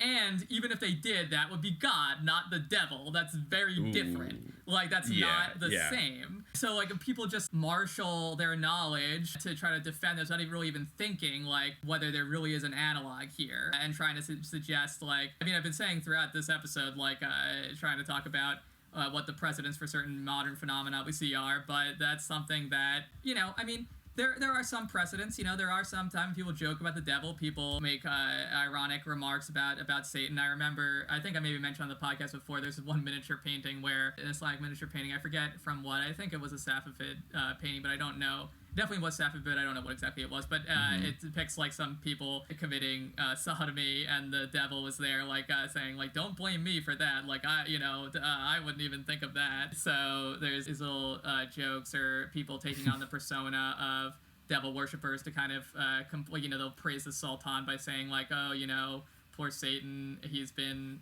destroyed by our Sultan, things like that. But you're saying like they ironically had sympathy for the devil. Yes, exactly. Yeah. LOL. I have sympathy for the devil. LOL. Yeah. Yeah, but I think that some of these analogs just don't hold up, and people are just not even really thinking about the difference. And before we can even talk about whether the difference is okay or not, or how we feel about it, we have to deal with it and not pretend that it doesn't exist. But I mean, this is, again, kind of a tangent, but I wonder, ultimately, God will win, but I wonder if, I think, for now, the Shaitanic current is more powerful. There are definitely some who are like, well, I need to get interested in exorcism, maybe I should train to be an exorcist, who have that sort of lust for spiritual battle, and they want to get into it.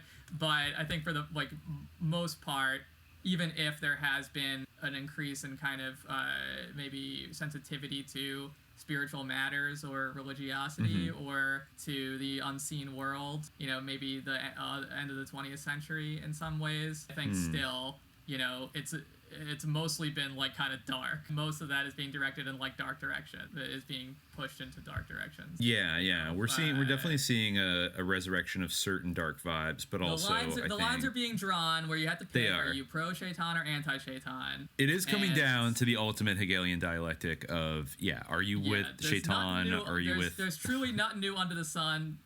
Or the entire cosmos, pretty much. Yeah, there's nothing new under the throne of Allah. There's, no, there ain't. There really ain't. So keep it up, all you cats out there. Keep your exorcism department, going, and keep it strong. Critical support for you. You're right about demons. Yeah, critical support, critical of the shirkiness, the shirk stuff, But other than that, and the whole hulul and the incarnationism. But other than that, chill. What you're doing is chill. I support the idea of exorcism. Do we want to move on to number 5 here? Yeah. Okay, so this is from Ossificans, and they ask, what do you think of the Jeffrey R. McDonald triple murder case, aka the acid is groovy kill the pig story? It's always been a case where the official explanation of him killing his family and claiming it was a Manson-inspired hippie cult that did it to get the heat off himself never really felt 100% right, especially with his incredibly sus background. The whole story oozes with Dracularity? ? Yeah. Yeah. I mean, do you know much about this case? I didn't really know too much about it until being asked this question, honestly. I think we did. We brought it up. It's not out yet, but I think it will be by the time we drop this. But when we had Ed Opperman come on Subliminal Jihad, I believe we brought this up because this was that case in 1979. I'm sorry, it was a 1970 murder that happened, I think, at Fort Bragg in North Carolina.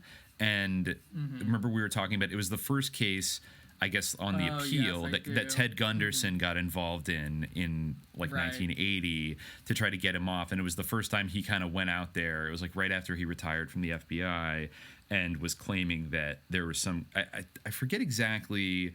It'll take me a second to look through it, but I think he started making some of his big claims that he would go on to make on Geraldo and Oprah and all around in the 80s and 90s during the Satanic Panic. But this is a very weird case. This guy was, and I think Ed Opperman has studied it pretty extensively. He also, remember, he postulated whether or not Michael Aquino was on base at Fort Bragg at the time of these murders.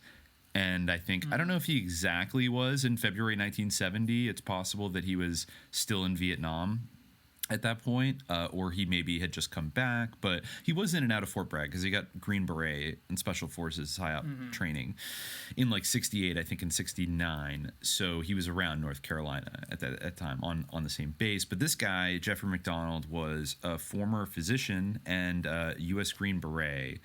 And he has always proclaimed that he's been innocent of the crime, which was, murdering his pregnant wife and 2 daughters in February 1970.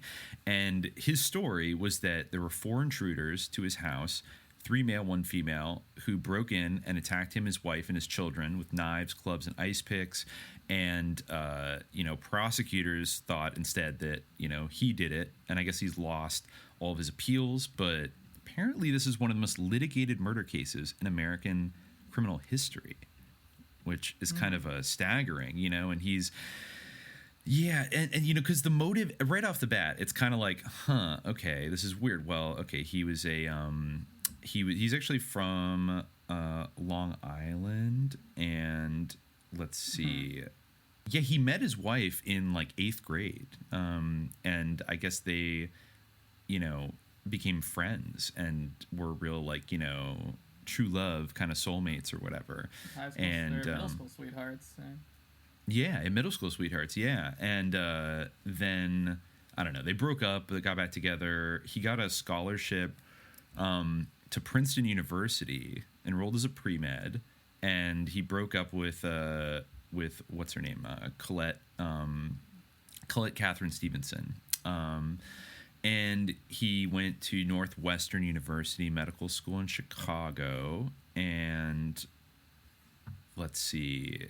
Yeah, they graduated in 1968, moved to New Jersey, did an internship at Columbia Presbyterian, and he said it was a horrendous year. He was overworked. And then in 1969, it is kind of a weird trajectory for a guy to go through like Princeton and then medical school, in like Northwestern Medical School, and then join the Army in 1969. Okay, so that actually, that is interesting because... okay, so he was briefly deployed to Fort Sam Houston to undergo a physician's basic training course and opted to join the Green Berets while stationed there. After 6 weeks, he was posted to Fort Benning, Georgia. Although he'd joined the Army knowing he might be deployed to serve in Vietnam, he later learned that as a Green Beret physician, he was unlikely to serve overseas. That's bizarre. Why wouldn't Green Beret physicians serve in combat zones? Like, what the hell else would they be doing?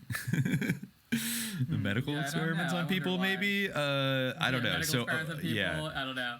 Yeah, so, okay, in September 1969, 1 month after the Manson murders, he was assigned to 3rd Special Forces Group as a group surgeon at Fort Bragg, North Carolina, and was joined by his wife and children.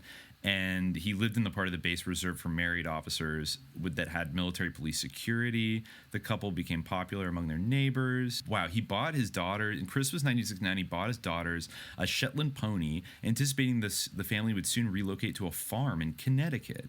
He kept this purchase secret from his wife and children, and he and his stepfather-in-law drove them to his stable as a surprise on Christmas Day. The daughters named the pony Trooper. And she, everything seemed to be fine. She was pregnant with their 3rd child. In 1970, he got the rank of captain.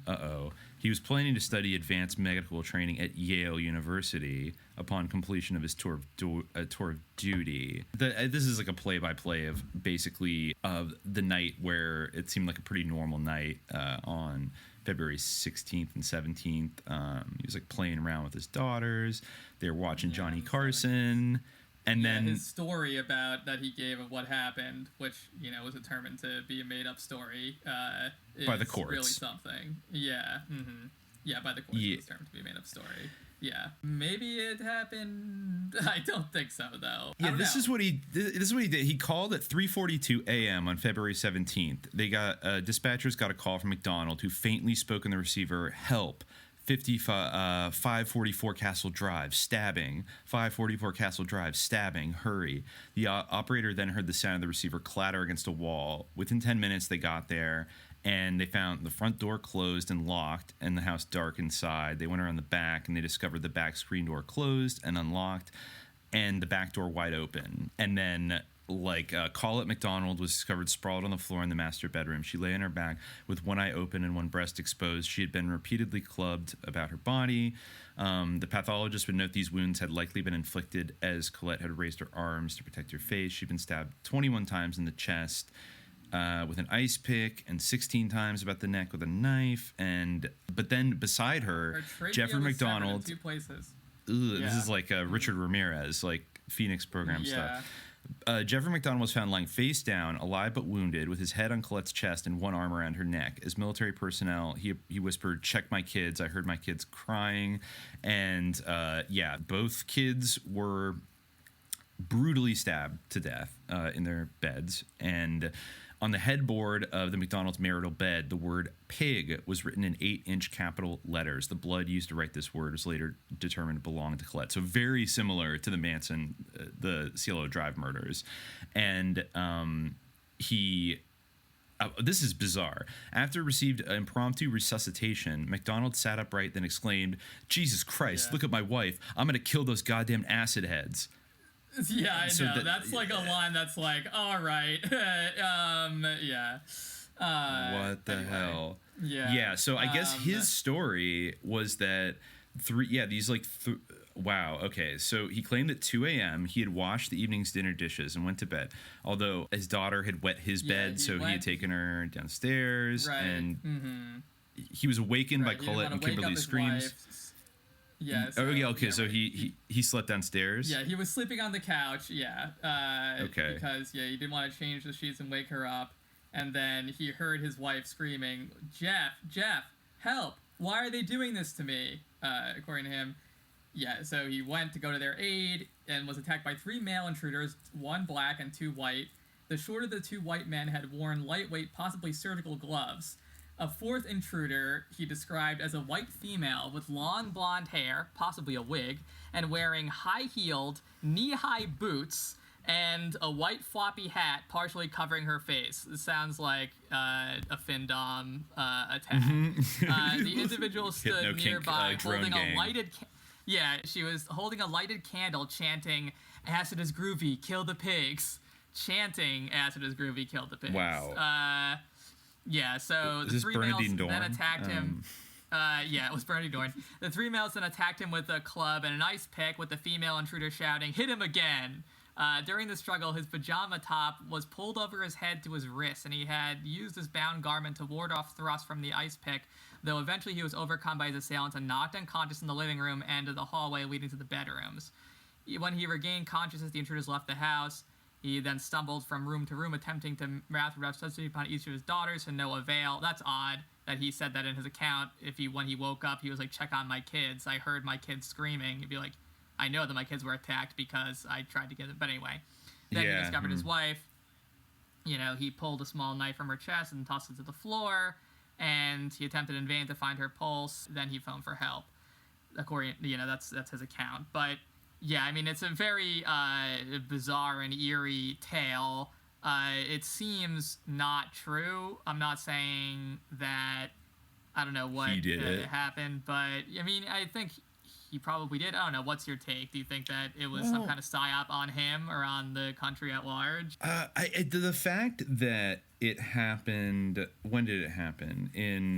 So it happened so it happened about maybe 6 months after the Manson murders, and I forget if they had actually caught Manson in February 1970, because it did take like 6 months for them to actually catch. Let me just check right here, because basically before Manson got arrested, the operating idea was that it was like a bunch of Black Panthers that went and killed all these people.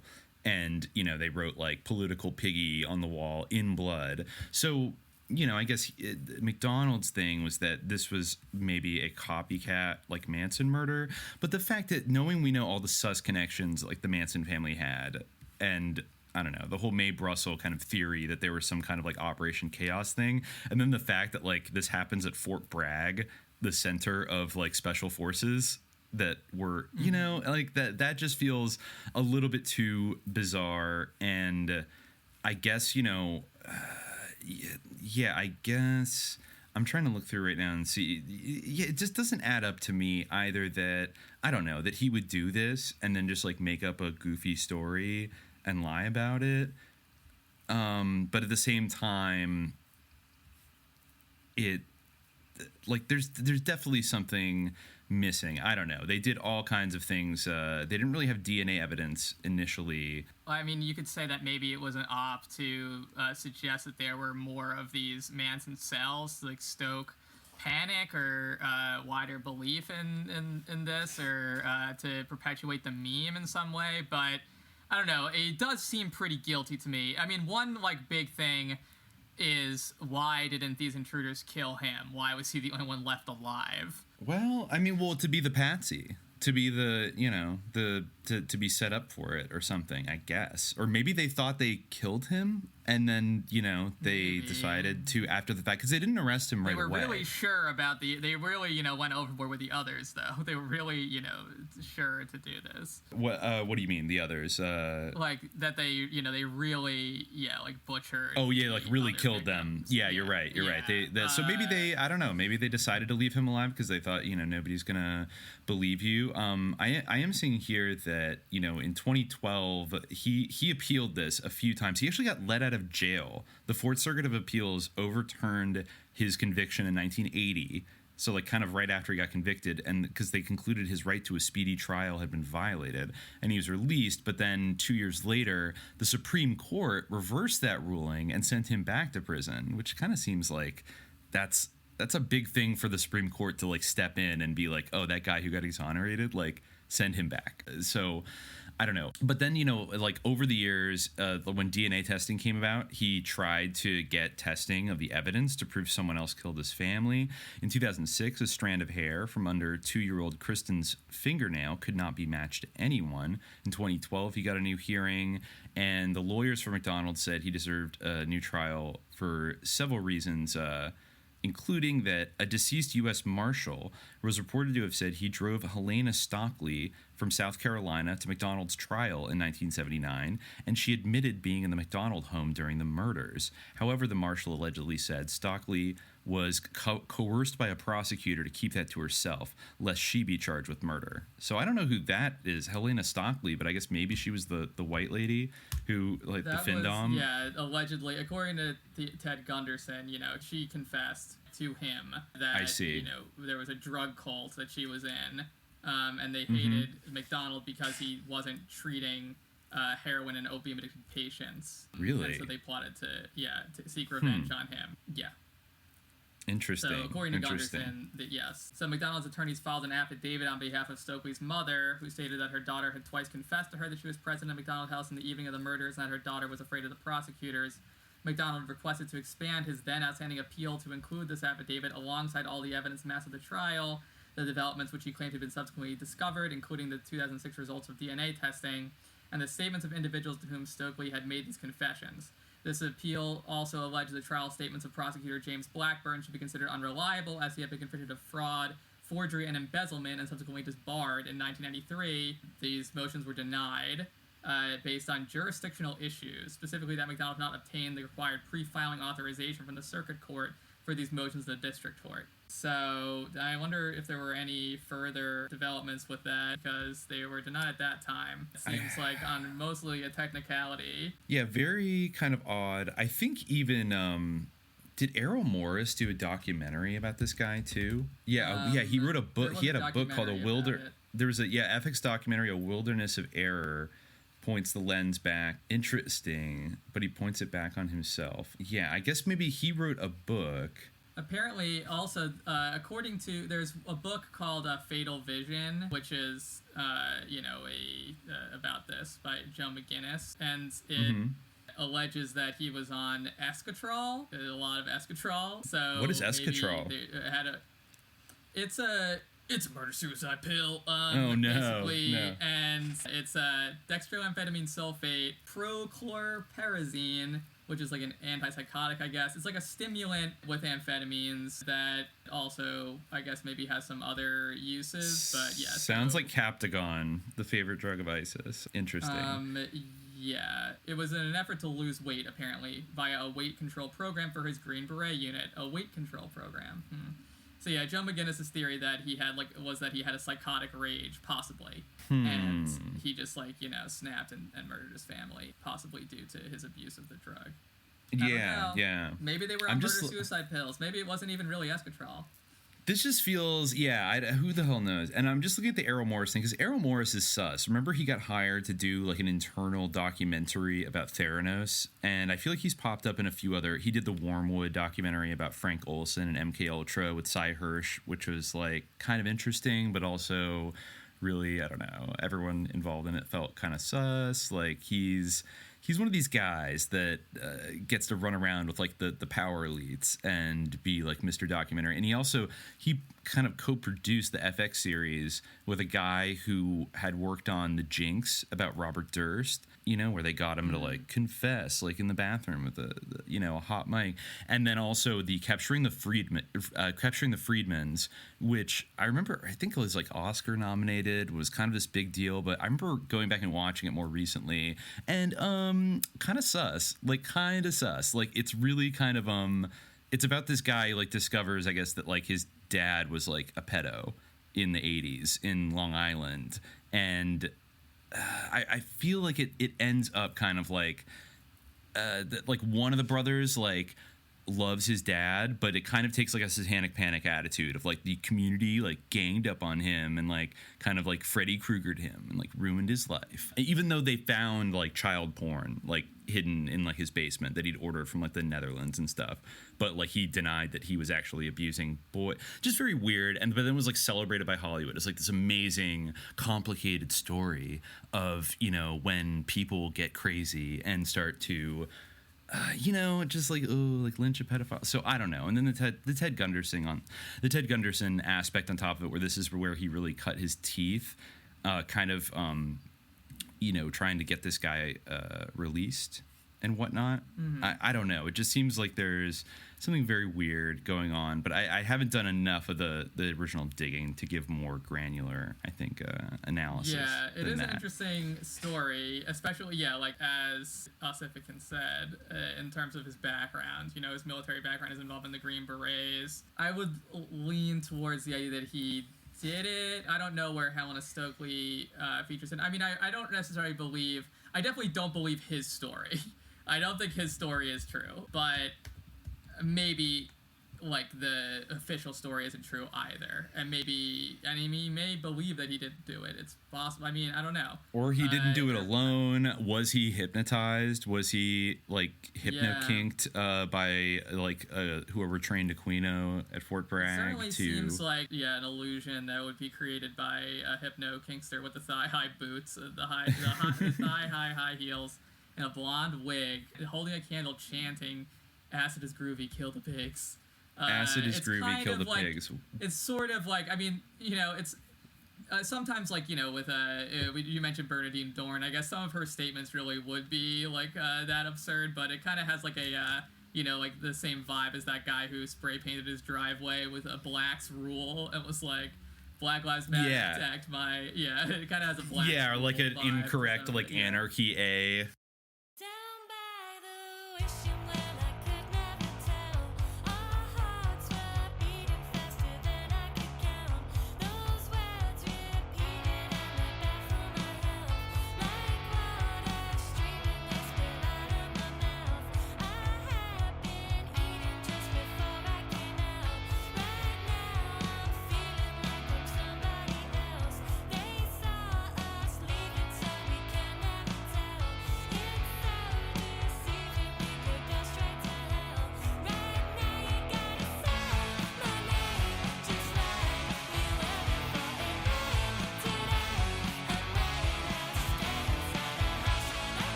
Okay, we're back, and we have question number 6. You want to read that? Yeah, sure. Red Arrow asks, I'm curious if you guys think there's any weight to phantom time hypothesis or Fomenko's new chronology. I don't necessarily think either theory is particularly convincing, like the timeline for phantom time hypothesis doesn't line up at all with non-Western history or observed astronomical phenomena, but I think the idea of large chunks of missing or fabricating history is really fascinating. Yeah, the idea definitely is fascinating. Yeah, I don't know about some of that stuff. Yeah, like, for instance, I think that pretty much like Muhammad would have to be completely made up according to Fomenko's theory, which is the one where Charlemagne is like totally made up. I think that was the phantom time hypothesis. Yeah. Which was by Harry Burt Illig. Rolled that out in 1991, and new chronology is what Fomenko's theory is called. Exactly. And that for anybody that isn't familiar with it, it's basically that there are. Yeah, I see. Okay. There are hundreds of years, I think, of what we would kind of call in the Western tradition, like the Middle Ages or the Dark Ages, were kind of like made up, and actually historical antiquity is therefore much closer in time because they've added. I don't know how many years they added, but I think it's usually along the lines of like, they added like 1,000 years or something to it. Yeah. So actually, apparently the Hagia Sophia is actually the biblical temple of Solomon, and Solomon is Sultan Solomon the Magnificent. So Fomenko was writing much later, so he was able to say things in the to talk about the early modern period. When was the Phantom Time about this? Oh, that was 1991 that they first came up with that. Also recent. So, yeah, also pretty recent. So they would really be saying, wow, this is funny. Yeah, so they would be saying things in like the early modern period were cognate to things that were supposed to have happened like in Solomonic times. Okay. He totally rejected common dating methods like Anno Domini AD. Thought it was bullshit. And actually, what's interesting, I didn't know this about the generator of the new chronology theory, Anatoly Fomenko. He was born in 1945 in Stalino in the Ukrainian SSR, and is basically, I think he's still alive. He's 76 now, and he was a fully employed and respected member of the Soviet Academy of Sciences and then after that the Russian Academy of Natural Sciences, and by all accounts was not even though it's not like his full the focus of his research was on proving the new chronology, but I guess he worked on a lot of state-sponsored kind of studies, one of which was like an open source analysis of contemporary Western media news, which were analyzed and searched for misinterpretations of actual events by mixed teams consisting of various Soviet scholars using interdisciplinary approaches and statistical analyses of textual information in particular. So they would translate the New York Times, or they would analyze the New York Times, Washington Post, BBC, and search them carefully for discrepancies and inconsistencies, preparing the consolidated reports for official use only, dealing professionally with biased information in the media. At some point, Fomenko became obsessed with an idea that the entire history of mankind was skillfully falsified on purpose, and decided to apply the same methods he used during his contemporary studies to study ancient events. Amazing. I mean, he's doing Soviet praxis there. What can you say? That sounds like an amazing story, a life story that I would want to learn much more about. Totally. I mean, I find the idea, and there are things in terms of the actual dating system that we use where there are aspects of people in power, transforming our uses of chronology for frivolous or symbolic purposes. I mean, we still have the months of July and August. Those are named Roman Julius holidays, Caesar and Augustus. Well, they're inserted. Or not Roman. Originally. Yeah, the reason why October is a 10th month is because there's additional months. October 8. Oh yeah, you're right. Yeah, it doesn't really make a lot of sense. It does it. It's all kind of breaking down, isn't it? Who invented this system? The BC AD. What's going on here? There used to be a 10-month calendar, and there was Quintilis was July, I guess. I guess the Roman calendar was 10 months. And interesting. Yeah, so there have been months that have been added and things like that. So there are things like that. I mean, people fudge dates. Dates have a lot of symbology. So I mean, Timur famously is supposed to have been born under is the Lord of Conjunction. So when you think about that, you think of the grand conjunction of Jupiter and Saturn, but that's not really what he was born under. He was born under the conjunction of Venus or something, some lesser conjunction. But people tried to fit it to be he's this prophesied great ruler who's born as conjunction. And I'm not even sure if the dates really even line up, roughly, But so stuff like that does kind of happen. I don't know what huge effect that has on chronology. People use different calendars. All that stuff is there. There can be differences in dates, people's senses of the past can be wrong in certain ways. Like, did Jesus Christ, was he born on December 25th? Like, no, he was born and things like that. Well, he was born in the summertime, quite the opposite, right? Wasn't he born in like June or July? Something like that. Yeah, like something like around. But they did like, it to line with the winter people solstice. calculated by Passover. Yeah, well, there was previous like solstice festivals and things, so they exactly. the celebration but of birth to that. I don't know. Sense, but flamenco, he's got some. Flamenco's got some spicy takes though. In his new chronology, which I guess he based on statistical correlations, dating of zodiacs, and examining the mathematics and astronomy involved in chronology. But you might not like this so much. He claims that he discovered many historical events do not correspond mathematically with the dates they're supposed to have occurred on. He asserts from this that all of ancient history, including the history of Greece, Rome, and Egypt, is just a reflection of events that occurred in the Middle Ages, and that all of Chinese and Arab history are fabrications of 17th and 18th century Jesuits. He also claimed that Jesus lived in the 12th century AD and was crucified on Joshua's Hill, that the Trojan War and the Crusades were the same historical event, and that Genghis Khan and the Mongols were actually Russians, that the lands west of the 13 colonies that now constitute the American West and Middle West were a far eastern part of a Siberian American empire prior to its disintegration in 1775, and many other theories that contradict the conventional historiography, to say the least. That's almost, it's such an interesting synchronicity that I just mentioned Timur, because that's really a very similar thing to Chinggisid succession and the sort of claim to Genghis. Like, it's a 20th century example of the power of Genghis Khan as someone who you want to associate your authority and your power with and your identity with. He's basically trying to say, like, oh, well, we Russians are really the Mongols, were the heirs of Genghis Khan. Like, that's, part of this whole thing. It's very interesting. Hot take. Jesus, born in the 1200s. I love that, like, all of Chinese and Arab history were a psyop by 17th and 18th century Jesuits. Yeah, I mean, it really... How does that work? Like, yeah, exactly. Like, how did they get everyone to buy into this stuff? How'd they get all the Arab people and Chinese people that are around today to basically accept the psyop? How did they? It's just the most mad. Like, the Jesuits would have to be nearly omnipotent to create a hoax on that scale. That would have were there any? Yeah, exactly. Like, all the real Chinese history was purged. It was all created by Jesuits, and like everyone like abides by it now. It's absurd. And like the weird thing is like, when why would all these other cultures like spend all their time writing about these made up figures? I guess it was just all history was actually written by Jesuits. I guess. I don't. So I think that's really his thrust, is that Jesuits have been.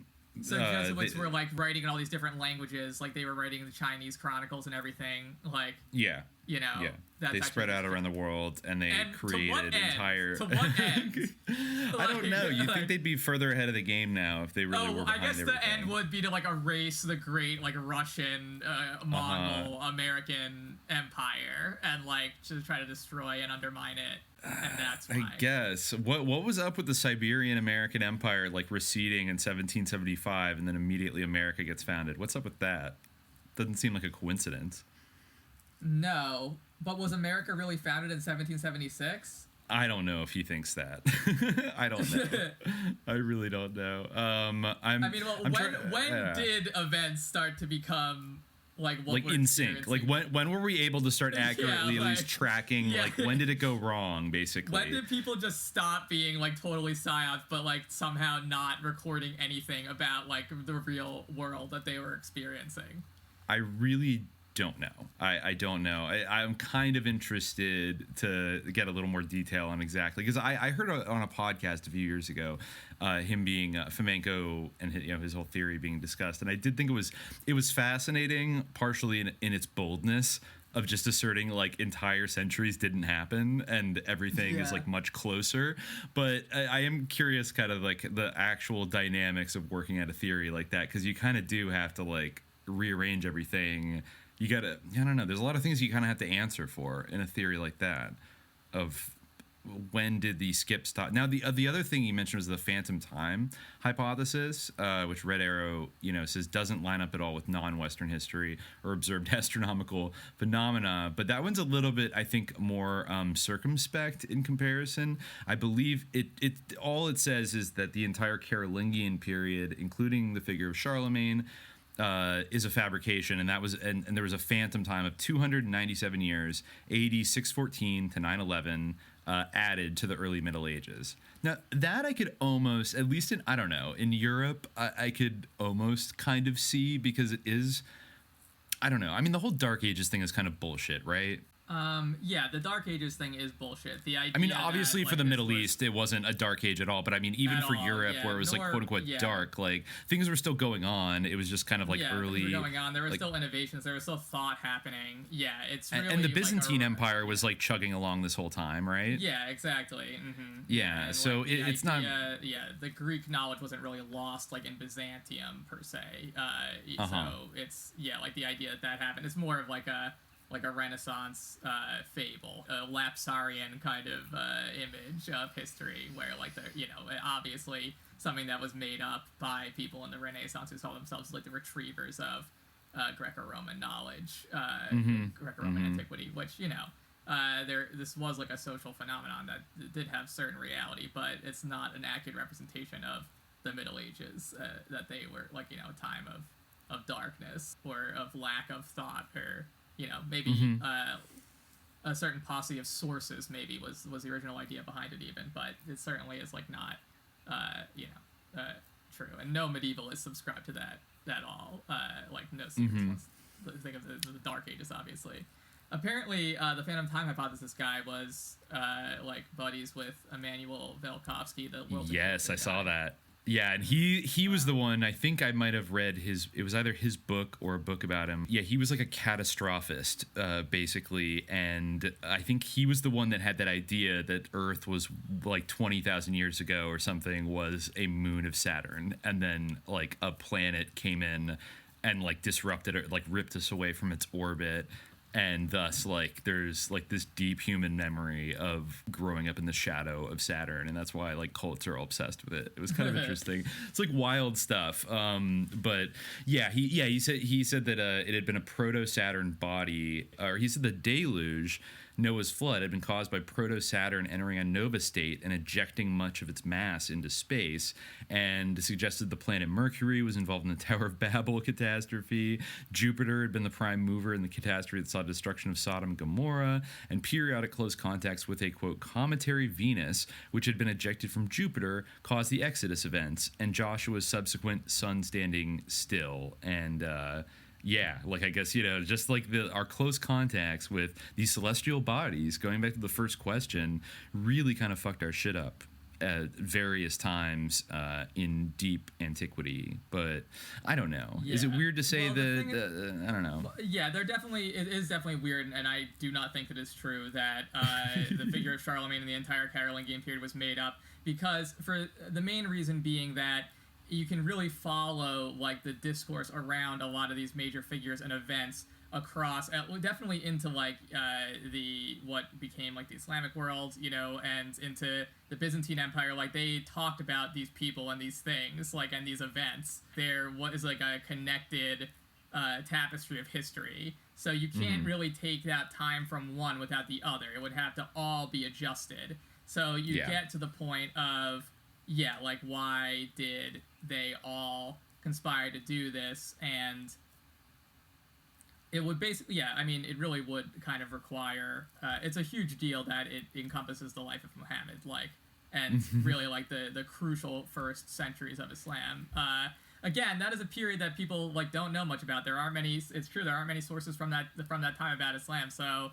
and I feel like that's something, I feel like people who are, like, anti-Muslim or whatever might be intrigued by this, because there are, like, Muhammad mythicists and things in the same way that there are Jesus mythicists, so maybe they would be into it. But I think that these actually are, like, compared to a lot of things in history, like, in terms of Isnad, like, the Hadith that we have, like, these are pretty well, like, attested periods of time, and they are things that are remarked upon as happening in the historical records of Western societies, or I mean, it's kind of tantalizing that at least the Phantom Time hypothesis kind of started in 614 and correct me if I'm wrong, but the prophet died in 632. So this thing would have had to develop during the lifetime of Muhammad, and then thus all of the historical things, I guess, that are in the hadiths that describe the succession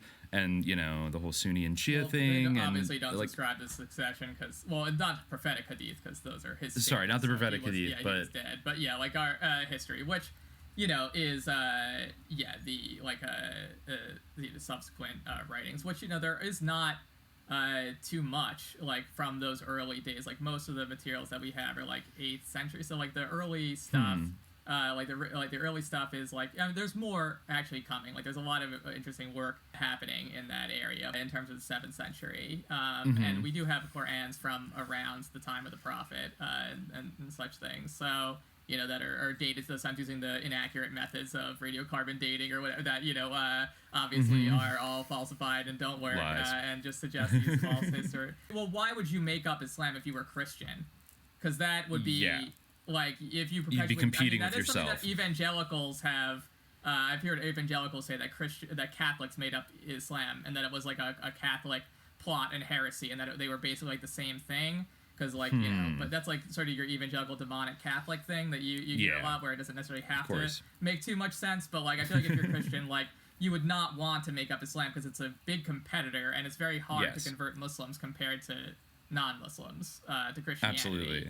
I would agree with that. Unless you were truly devious and you didn't want to convert them, you just wanted an excuse to have a war and kill a bunch of people. I don't know, maybe. But then why would everyone believe in Islam? I mean, I guess it's different. Even the evangelical Catholic psyop theory of all these events were manipulated, but time isn't missing, makes more sense than the idea that time is also missing and we just jumped in history and nothing happened during that time, and suddenly people talk about how Islam emerged too suddenly anyway, to say that we went from no notion of Islam, no such person as the Prophet Muhammad, to 1911, the year 1911 AD.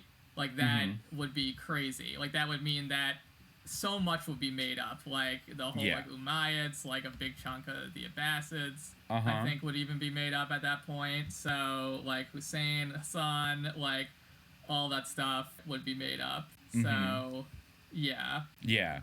So I can't quite sign on to it. No. Most of the Abbasid era would be made up. Only the very, very tail end wouldn't be. So we would just basically jump from no Islam right to the Abbasids. Not very tenable at all.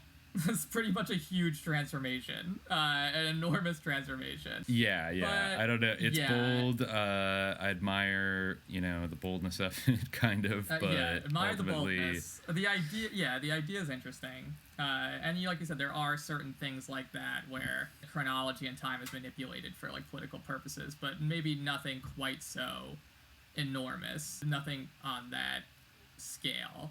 I don't think. Allahu Alam, okay.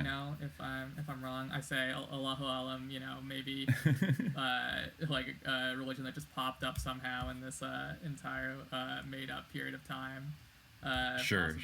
Due to Jesuit by some Jesuits. But, some Jesuits. Okay. Well, they're sneaky. Yeah. All right. Let's move on here. We can go to number 7 from Dirt Dog. I'm not sure if Dirt Dog is new, but what's up, Dirt Dog? Yeah, Dirt Dog. Dirt with one for an I, Dirt Dog. I believe Dirt with Dog one, is yeah. new. I would have noticed Dirt Dog before. And so they ask a question, which is an interesting question that I guess somebody was going to ask sooner or later. They ask, what's the image in the podcast album art from?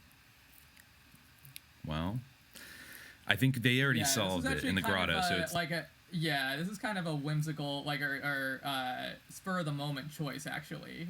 That just happened the week that we were launching the podcast or recording the first couple of episodes. that picture was circulating on Twitter. People were saying like, "What's going on with this picture?" This is a fucking if you just stare into the fucking void of like the hyper real simulation that we're all living in, and like it really did, it grabbed me. I'm staring at it right now. So anybody who doesn't know, there was an incident last summer in August, and there's an article here. It was in Toronto, and it was like the Cherry Beach chainsaw attack. And it had this video that went viral where like these two dudes who kind of look like, I don't know, for lack of a better term, like kind of like MS-13 like psychos, kind of like they got like full body, like one guy is like full body tattoos. They apparently at this beach in Toronto, they emerged out of the bushes covered in blood with chainsaws, like turned on chainsaws, and were just like stalking around the beach, threatening people and kind of acting like really aggressive. And somebody was filming it, but the picture they took, and I watched it, I actually went and verified it. Like I watched the iPhone video or whatever it was, the cell phone video of these guys marching towards, you know, the filmer with their chainsaws, and I screenshotted the exact moment of like the kind of the photo that went viral, because I thought, I don't know, maybe did somebody like Photoshop it afterwards to like smooth it or whatever. But what you notice when you screenshot it, it's like the exact same thing as the photo is in the video. So, you know, I assume from whatever I know about, you know, kind of camera technology or whatever, that this possibly was like some kind of glitch with maybe like the stabilization feature or a kind of smoothing feature, or kind of blending of pixels and things like that. But the picture is incredibly sus. Like if you look, I don't know if you're staring at it right now, but like just over the shoulder of the main guy. Now. Yeah. If you watch the video, or you just look at our podcast, you know, our poster art for it on Twitter or anywhere else. I'm trying to see it in motion here. I put it in the question sub chat in the grotto. You can see the thing moving in the back. Yeah, whatever it is. Whatever the hell it is, it's It looks like it's like Slender Man, like a cooler version of Slender Man, or a more it's kind of a cross between like a Slender Man and like an Egyptian, one of those Egyptian gods that has a bird head. Like that's how I've always looked at it, as a kind of like a beak, like it's got this long like a beak doctor mask or something. I think of it. That's interesting, because I think of it as just having like a void for a face, like. The way I see it is that it has like kind of a pyramidal hat and like kind of like a hood. I can definitely see the beak now that I'm looking at it, but I've seen like, you know, like a sort of a hood, like a black hood, and then like the yellow void for the face. But I can also see what you're saying, where it's like a beak. Yeah, I mean. Yeah, so really I was trying to. It is, and there's a person behind them too that's kind of like standing facing towards the water, just to the left of the bird gin thing, and it's just kind of like an unspecified kind of blob of like a person, kind of with like a featureless kind of. It's very bizarre. Like even with the kind of fixing autofocus kind of stuff that cell phone cameras are capable of now, I've never seen something quite as bizarre as this. And especially in the context of these two guys covered in blood with chainsaws stalking around a beach, like for no reason, just like threatening people randomly, and they just like marched off eventually. It was very. I think they got arrested. I didn't get to see what their names were. Yeah, they got arrested. They didn't like kill anybody. They just like attacked. They lunged at cyclists. With chainsaws. What the hell? Yeah.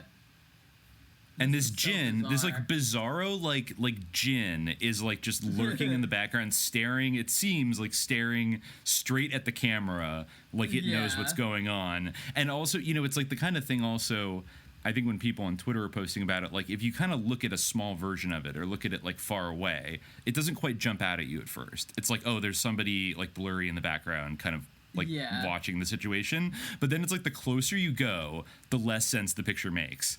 And it just becomes more and more just like a smear of like reality, like being, it's like this person is like this thing is like bending reality around it, it has or a something. Very clear, it has a very clear personality. It has a very clear impression. that it makes on you. Like, it has a very clear identity. Like, it's not... Yeah, it is like a smear, but it's clearly humanoid, and it definitely has, like, a certain persona to it, like a certain character, like, where, yeah, like, you feel like you can kind of relate to it in a way. The standard explanation would be like, this is in fact a person, but what you get is not a person anymore. This is just like a weird blob of like colors and shapes, but it seems like it's wearing some kind of bizarre, like, smeary cloak. It looks like, like a pilgrim, a cloak, like a pilgrim from like the Jinn realm. It really does, and yeah. Now, were you able to see when you just watched the video? I think I'm gonna try to watch it now and see if the person in the back, were you able to see the person in the background from like any other angle that actually made them look clear, or is that the only glimpse you kind of get of it? I'm actually looking at an alternate angle now.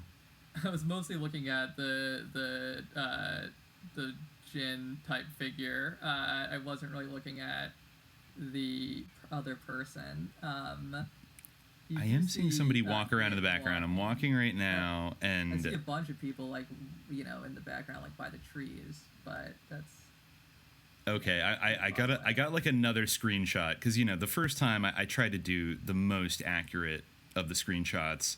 God, these guys really are covered in blood. This is super scary. I don't know what the hell are they doing. There's also an entire Reddit thread about that beach, and they were kind of people were saying that they're like, I don't know, somebody was there like in the weeks prior on Reddit, and they said that they were 3 weeks ago before this attack. They were with their kids in a cargo bike and had a terrifying encounter. They were just like down around that area when two police SUVs came absolutely tearing down the road without sirens on and nearly crashed into each other as they skipped to a stop near us. Like they were pedaled to the floor in full panic mode the whole way. Then, only a few feet away, the cops flung open their doors with shotguns in hand. I guess these are Canadians, so they're scared of that. With shotguns in hand and sprinted silently into the bushes. Never even looked at us. It seemed they were trying to keep everything as quiet as possible to take down somebody dangerous in the woods. I have never noped so hard out of anywhere in my life. Wow. I didn't ride back on the trail and never will again. That is so, like, what's going on in these like woods around this fucking park, and why are the cops like aware of it? And this is very wow. And I guess I don't know, somebody it might have been attached to an anti-mask event, which is kind of even weirder. They said, especially since it seems like that is like wearing like a mask straight from like the Kabuki Theater of Hell, or yes, exactly. All right, now my screenshots have been developing for the last 30 seconds, so let me look at some other angles of the Jinn Man and see. Okay, so this one, they're a little bit. They're still they're kind of standing in the exact same position, it seems like, the entire time. Yeah, it does kind of seem like they're weirdly like crab walking. I think it's probably just like the nature of like the way it's blurred, but like it's very weird. It's like a video game like thing. It's just like scuttling back there. It's very weird. Yeah, all I can say is that it's really not that much clearer. There's still like an incredibly ambiguous kind of thing, and I still. Yeah, even just a couple seconds after, there's still a kind of warpy effect going on. I don't know. I mean, I think maybe if you got it high res enough, like they're a little bit more clear, but it still kind of looks like a Jinn that you can't quite pin down. Like, those photos on Twitter that are supposed to represent what it feels like after you have a stroke? And it's like just a weird assortment of different things that at first glance kind of looks like recognizable stuff, but the longer you stare at it, like nothing actually looks like anything, and it kind of makes you go insane, and people are like, this is kind of a good example of what it feels like right after you have a stroke and you're recovering. It's like it's like that kind of, that weird like feature that Google or something has where it's like the dream vision or whatever, where like it interprets pictures and like adds all these weird things to them, like based on Google searches or something. It just like kind of tries to interpret it and adds in like, what is it called, like the dream, Google deep dream, right? Deep dream. Deep dream. Oh, and I'm actually not familiar with that. Oh yeah, it's like a deep neural network. When it's given a certain image, it'll like see all these different. It'll kind of interpret it and see all these different things. And sometimes it'll just add all these weird, or all the time it will add all these weird like sort of shapes and figures. Yeah, I'm not sure exactly how it works, but I definitely have seen it a bunch of times. Yeah, it's a computer vision program that uses a convoluted neural network to find and enhance patterns and images via algorithmic pareidolia. So basically it's programmed to like see like all sorts of patterns and associations and then like impose like if something looks kind of like an eye to like impose an image of an eye through Google or something like that. Yeah, so it creates a dream-like hallucinogenic appearance in a deliberately overprocessed images. There's also that thing where like this person does not exist that you see on Twitter sometimes. I follow that account. Like, yeah, just to remind sometimes myself. It'll capture like a group. Sometimes it'll get like a group picture, and then there'll be like these weird demons in the background, like these flesh blobs. Like that's also kind of what it's like. Oh god, like if if something is obviously based on like a picture that originally had two people in it, because it usually just combines like two faces, so just I see. People. But there's like a weird other person like left out. There's just kind of these fleshy blobs in the background. That's like a lack of input to build a. Yeah, exactly. Like the picture has been warped in a way, so like there's like this leftover like mass. Very weird. And there was also so there's a little bit of like lore behind this where Alan Spencer, who was like organizing I guess some kind of anti-mask party on the beach that day, somebody like leaked a text message or DM. I don't know if this is all bullshit, but that guy apparently said, "I got chased by a guy with a chainsaw after he ruined our CDJs. Best party of the year. I slayed. So fun. Till 9 a.m. anyway. Crazy. I think it was planned." And he said 2 tweakers in the morning showed up. One guy kept throwing pants, and he said he wanted to hear Walk My Friend's Jungle Song. I was trying to explain them, but it's not that easy. I can't just play the song. I guess he was like DJing. And he said, I pushed him over once, but I did not fight him because I kill him. This is, texting. And he punched me, and I just laughed at him like, that's what you're effing threatening me with. I thought it was all cleared up. I went to help a girl get some stuff in her tents down the beach. I hear a commotion. I just start running to a guy. I give my effing drop kick 100 yards away. I heard people yelling at me, pain, but I just ignore that. He's probably doing voice to text. I got about 10 feet away from him, and they both picked up chainsaws, and they asked, like, Asian guy with a chainsaw, an Asian guy, and a white guy. Once the cops had them, I was like, I hope you like your effing song, bitch, LOL, trash talking. So I guess, they were, like, fucking, they were, like, tweaking out and, like, fucking with his party that was kind of, like, a mask protest, and then they, like, messed up his CDJs, which I guess are those little, like, disc jockey things that you put CDs in and whatever. And so he like attacked them, or he hit them or something, and then they came back with chainsaws. And but it's interesting. He says like, I think it was planned. What do you mean you think it was planned? Like, I don't know. Are the cops like PTKing a bunch of tweakers out in the woods by there, and then like sending them to harass like anti-maskers? I don't know what's going on, but there's a lot of Dracularity in that photo, and I think when I found it just immediately, I was like photoshopping that night and just kind of like looking around for something, and then when I saw people talking about that photo, Dracula, and I thought like that sums up the vibe I think that we're interested in on Subliminal Jihad. It doesn't seem like totally malevolent. It also has like a sort of curiosity to it almost. It's a good mascot for the show. I feel like it's and it's it's lurking behind the ostensible villain. You're looking just over the shoulder of the psycho with the chainsaw, and there's this like being kind of watching from a distance, observing. Yeah, exactly. Yeah, and they're like we're trying to find who's that being in the background that people aren't focusing on. And the more, and even that kind of sensation of like the deeper you zoom in and the deeper you dive, like the more susceptible to like utter madness and just like everything falling apart and looking like you've had a stroke or something like that, which we try to keep in check, I think, here. But it's an acknowledgement of the reality, I think, of the things we cover. So that's where that came from. On that topic, actually, it's a good dovetail. Next question, which is also kind of about meta things dealing with the podcast, which is loving underscore the underscore new underscore regime. I guess I should have said loving the new regime. Asks Alwara meaning spiritual. Not really spiritual. It has definitely a spiritual use. There is a good chapter on Wara in a book I've recommended on the show before, which is Al-Qushayri's Epistle on Sufism, which you probably can find in English just by Googling. In fact, I know you can find it in English on Google if you just like Google Al-Qushayri Epistle on Sufism PDF. But anyway, so Wara is kind of like, I think in that translation it's rendered as scrupulousness, but really it's kind of, this is not the best analog. I like it because it's a popular kind of Sufic term. It is often referred to a station of Al-Wara as like a sort of a place in the Sufi path, or a station on the Sufi path. So there's kind of a pun between station and frequency in Al-Wara frequency, but what it connotes in many ways is sort of a vigilance, actually, or a watchfulness. It's like a hyper watchfulness. It's almost sort of OCD. There are some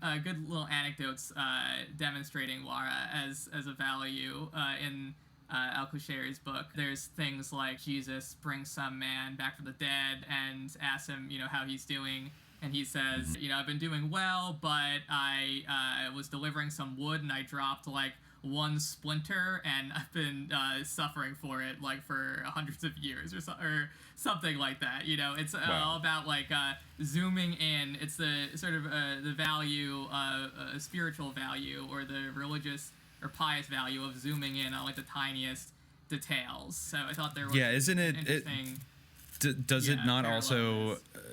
I know nothing about this naturally, but you would explain it to me when we pick the name.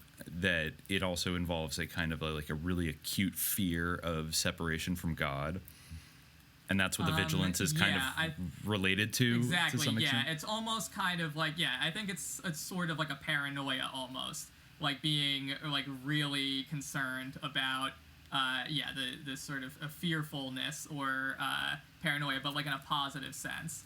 So I think that, it kind of fits the tone of the podcast. So those couple of things together were sort of what inspired the Al-Wara frequency. I'm trying to find like one emblematic little anecdote from Al-Qushayri, which I think is like a very good, it's an encapsulation or a summa of Sufi theology in the Seljuk era. Let me see if I can find a very good one where you can see one of these extreme sensitivity and paranoia and fearfulness. This is one example. Sufyan al-Thawri was seen in a dream. He had a pair of wings with which he was flying from tree to tree in the Garden of Paradise. Someone asked him, "By what means did you obtain them?" He answered, "By Wara." Hassan ibn Abu Sinan once came upon some companions of al-Hassan al-Basri, and he asked, "What is the most difficult thing for you?" They answered, "Wara." He said, "There is nothing easier for me than that." They asked him how that could be. He responded, "For 40 years I have not quenched my thirst by drinking from that stream of yours."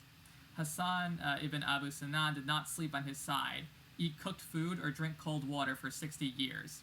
Someone saw him in a dream after his death and asked him, "How has God treated you?" He answered, "Quite well. However, I am barred from entering paradise on account of a needle I borrowed and never returned." Wow. So, he was decalcifying his pineal gland. He was doing constant fasting. He would never sleep on his side, eat cooked food, or drink cold, refreshing water. He'd only drink, warm water.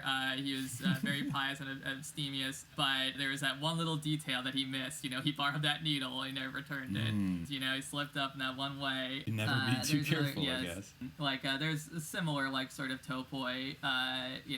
There's another guy, Abdul Wahid ibn Zayed, who has the same story. He had a slave who served him for many years. He spent 40 years in worship. Before that, he had been a grain measurer. After he died, someone saw him in a dream and asked him how God had treated him. He answered, "Well, however, I am barred from paradise because God held against me the dust of the grain measure with which I dispensed 40 measures." So, like, just a little dust of grain, So that sort of hyper-focus and hyper-attention and almost OCD type of paranoia that you see in these stories or these ideas of Wara is something that I thought kind of could apply to the conspiracy investigation or the kind of critically paranoid mindset that we have on the show. I think it definitely fits. Yeah.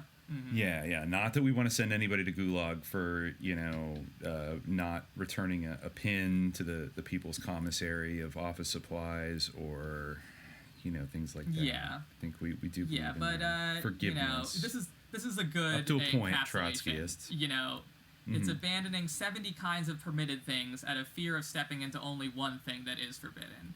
So it's basically a satanic panic. A Dajalic panic. Yeah. It's a Dajalic panic, yeah. Yeah. Satanic panic. Okay. We can move on to number 8. Yeah. And I think that'll be our last one for the first half. Part, yeah. Yeah. So you want to read that? Sure. Well, I guess I did read the last one, but you just read. Oh yeah, I'll read it. I'll read it. We kind of alternate. Yeah, I know. I forgot that you did 7B. Okay, so Young Howler asks, what's the deal with mushrooms? Like, not even psilocybin, amanita, muscaria, just like the whole mycological fam. I don't know if they're inherently sus, but like, there's a lot going on there, and it's very interesting to me, but I haven't found any satisfying discourse on it to date. And then I think we could just bundle these in, but Bones followed up on that with seconding the fungi fascination. They're so strange and divergent from all other multicellular life. Their fossil record is poor, but they're incredibly old, like billions of years. They're my favorite candidate for an ET lineage on Earth. That is interesting. They are a unique thing, It's interesting when you learn about like the biological kingdoms and like fungi are their own whole thing where it's like they're another animal, they're not plant, like they're just these weird things. Right. I think it was Young Caller who mentioned like microdosing psilocybin. I mean, I don't know. Yeah, I haven't actually done that myself. I'm a little bit sussed out by like Paul Stamets. Some of these people were mentioning, I think, in the questions, but like I said, I haven't done it, so.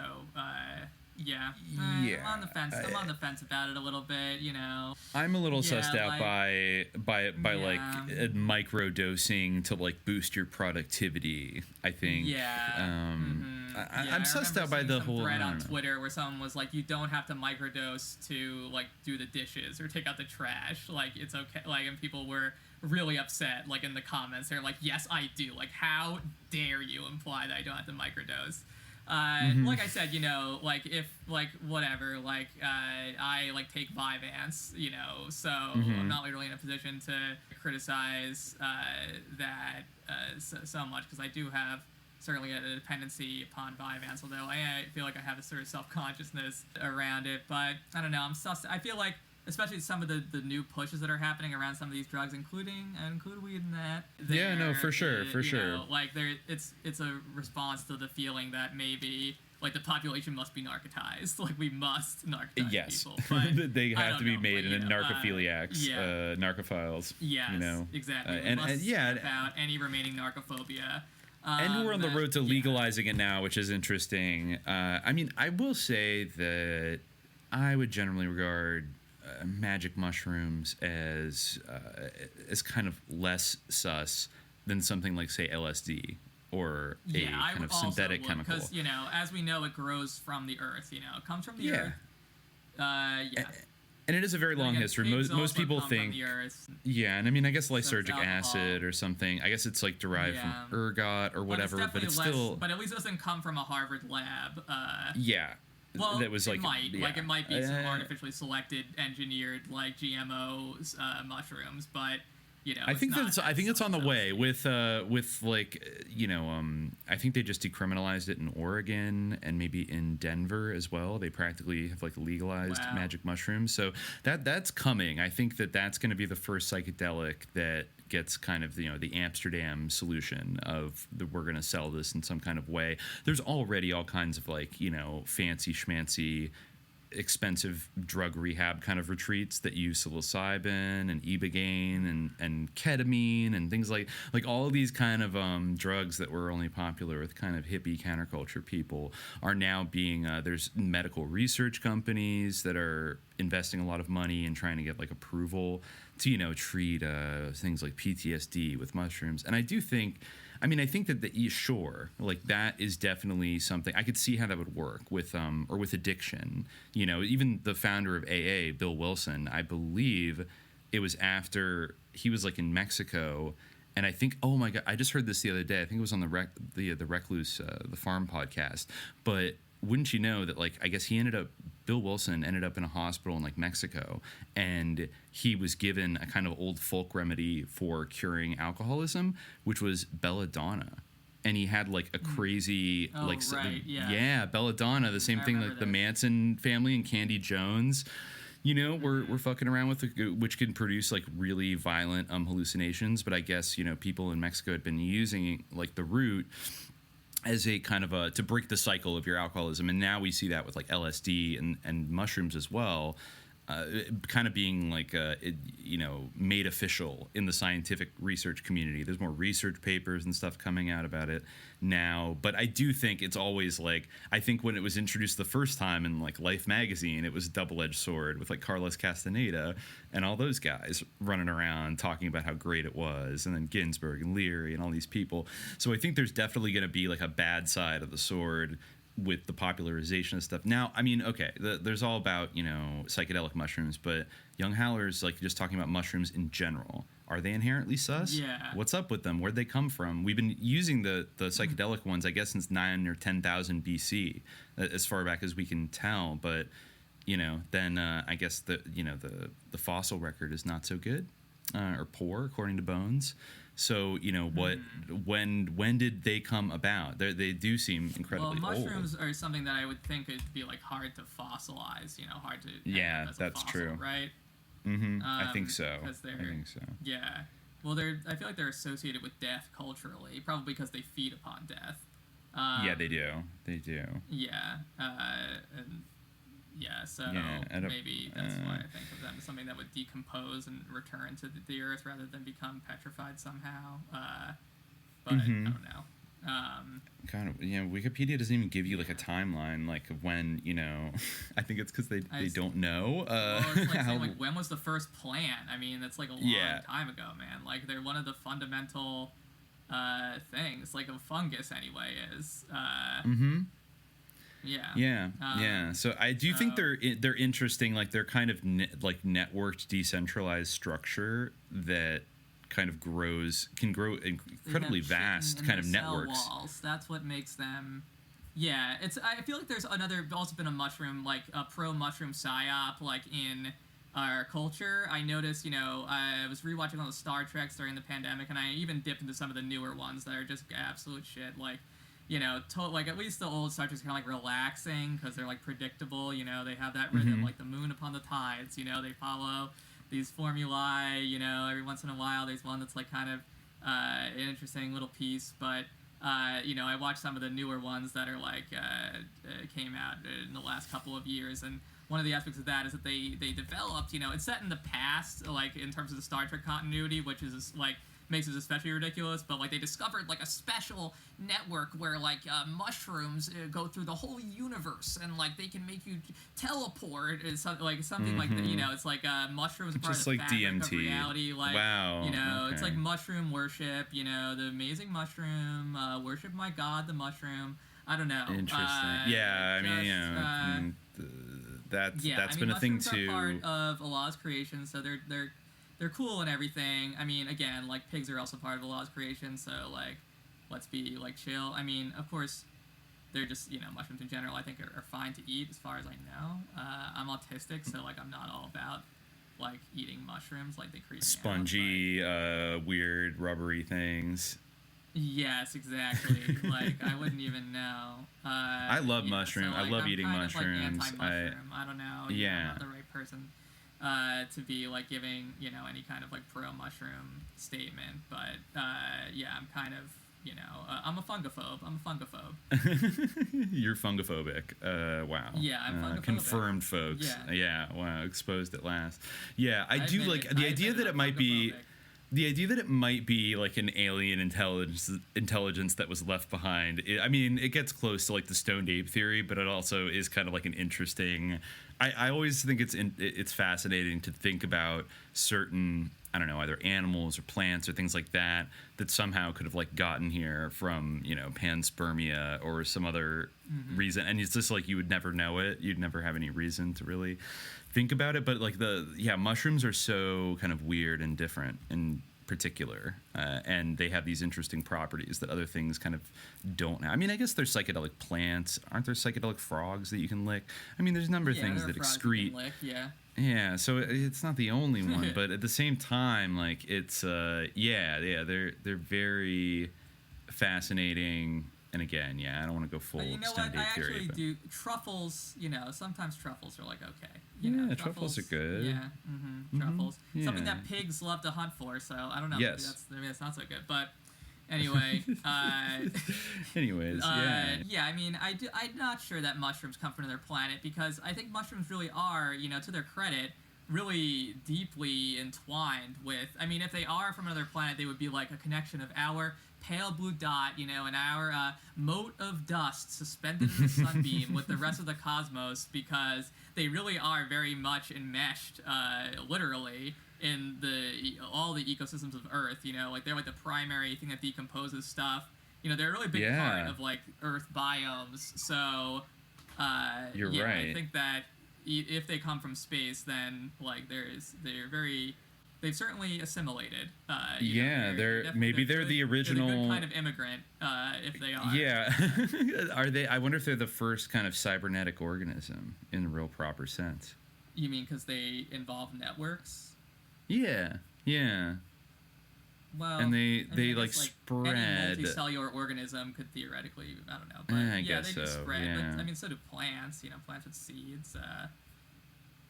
Yeah, and I guess they're obsessed with like, you know, psychedelia. So I don't know, it makes it feel more the original cyberpunk. Yeah, exactly. Yeah, that's like I could see what you were getting. Are they all there, like drone? Are they dronified by like? Is there a hypno kink? They don't like exactly. Mushroom They king? just like they're just drones. They just spread spores. They're literally drones. Oh my god! In fact, isn't there a kind of fungus, like a sus fungus, that like infests ants and makes them like climb to the top of trees? Yeah, that's sus. That's and then it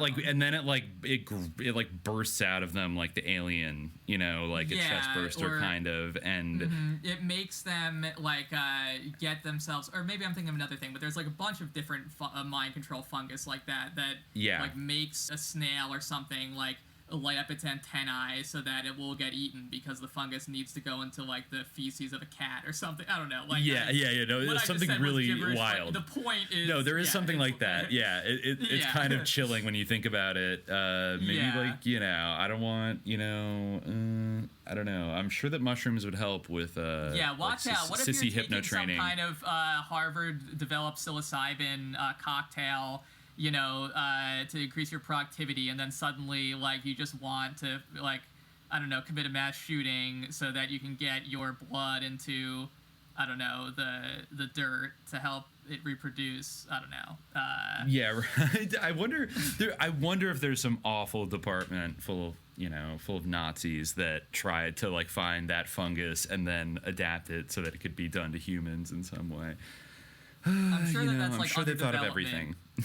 I'm sure it's under development now. I'm sure the reason why like I've read about that like in a million BuzzFeed articles is because those are like putting feelers out to find like bright young biological minds who can like weaponize this fungus. Like like we could inject this fungus to like stop Parkinson's, but also mind control people. You know, like that kind of thing. Yeah, exactly.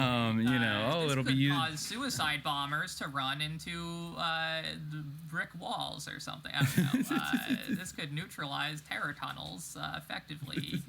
Oh no, yeah. So it's, you know, I mean, we honor our mushroom companions on this planet, but also respect their powers, and maybe, you know, don't just go all in on the mushrooms. I mean, if you're just eating them, you know, in your pizza or something, that's cool. But, you know, psychedelically, just be careful. Mushrooms can be a little more of a wild ride, I think, sometimes, you know, if you're ever to do them.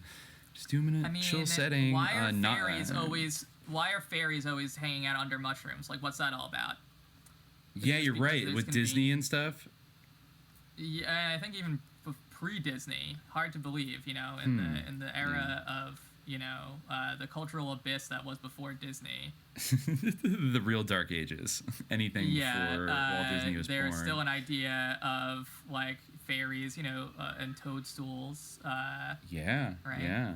Yeah. I guess. Even, we were all incepted with Super Mario, probably funded by like corporate Yakuza money from like stolen Japanese gold. And the fairy circles. That's a naturally occurring ring of mushrooms. What's that all about? That's cybernetic. That's sus. Interesting. Yes. Yeah. Well, a lot of susness there. I don't know about that. Yeah. I don't know. Yeah. I don't know at all. You probably would identify this as like sus, is that it's critical in fermentation, fungus, and so wine, beer, most types of alcohol, leavened bread, and soy sauce. Wait, so do most types of alcohol require mushrooms? Really? Not mushrooms. No. I'm just talking about like fungi in general.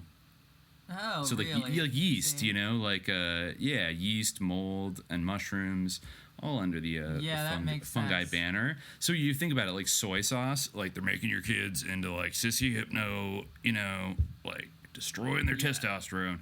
So you got that. You got soy sauce. Yeah, true. Yeast is beer, That's true. wine, leavened bread. There's almost like something for every Abrahamic religion to not like about fungus. Yeah. You got a bunch of leavened bread. Leavened bread is okay. Yeah, I do like leavened bread. So that's something that makes me separate from the. I would distinguish yeast-based yeast from mushrooms, which are a bit more sus, maybe. But yeast is used for alcohol. There's a lot of different fungus. Yeah, that's bad. Yeah. So, was there to Psyopa? Is this like the intergalactic opium war, Yeah, that's true. Yeah, were mushrooms what Harut and Marut, or the Watchers in the Book of Enoch brought to mankind? Was that one of the technologies that they brought down from the angelic dominions? Really? They brought fungus? Well, no, mushrooms? I'm just speculating. Okay. Or like when, Anki and like the, what's it called? Those guys that were in Mesopotamia who did everything, who we haven't talked about yet. God, who am I thinking of right now? The Anunnaki, of course. Anki? Yeah, the Anunnaki. Yeah. When they were coming down here doing their, like, genetic experiments and stuff, maybe they brought down some fungus. I'm looking at the Wikipedia article for Fairy Ring right now, and there's an amazing illustration from, I guess, British Goblins, Welsh folklore, fairy mythology. It was published in 1880, and it's a depiction of a guy, like, pulling his friend out of a fairy ring, which is, like a circle of, and there's just all these dancing little sprites, and, like, this guy just looks, like, horrified, and there's, like, there's a fairy king with his face shadowed. Kind of looks a little bit like a certain blurry djinn. And his poor friend is like. I think I see it here. Yeah. Oh, this is terrifying. Yeah. Wow. So whenever you see a circle of mushrooms, it's believed that that's a fairy ring. Yeah. Or a elf circle, elf ring, pixie ring, possibly related to witchcraft and or the devil. Just watch out. That's all I'm saying. Yeah, don't step in that fairy ring. Wow, they're all over. Jeez. Okay, I didn't know about this, but I'm glad I did. Yeah. Why do they grow in a circle like that? What are these mushrooms up to? Are they summoning fairies? Oh my God. What if they're like the Stargate? Rings, like in the moss in Iceland in this picture, they're like kind of like mini crop circles almost. I thought the same exact thing. They're kind of like conscious symbols, almost like runes or something, and they're also kind of like pedo spirals. I don't know. Also look like your Urantia logo as well, which just looks like a big bullseye. So that's interesting. Yeah. Anyways, wow. Watch out. Yeah, watch out. So, all right, we'll take a pause there. I guess we don't have to say goodbye yet because Yeah, we'll be back. This is like we're halfway through, so we don't have to necessarily sign off. We can just drift out into like perusing all these wacky images of fairy rings and art. Yeah, absolutely. Fawn and the Fairies, terrifying portrait. Yes. It is Wow. a terrifying portrait. It's horrifying, and the enchanted piper is also pretty upsetting. You're like, oh god, that's somebody's great grandfather in Hartford, Connecticut, Yes. in like 1660, making their first pact with the fairy djinn. No, Oh my God. There's so many of the them. Emissaries. Yeah, you see them dancing under their little mushrooms. They love it so much. I'm just saying. Wow. watch out. Oh my god, sus. Yeah, not your friend. Yeah, they're never gonna be good.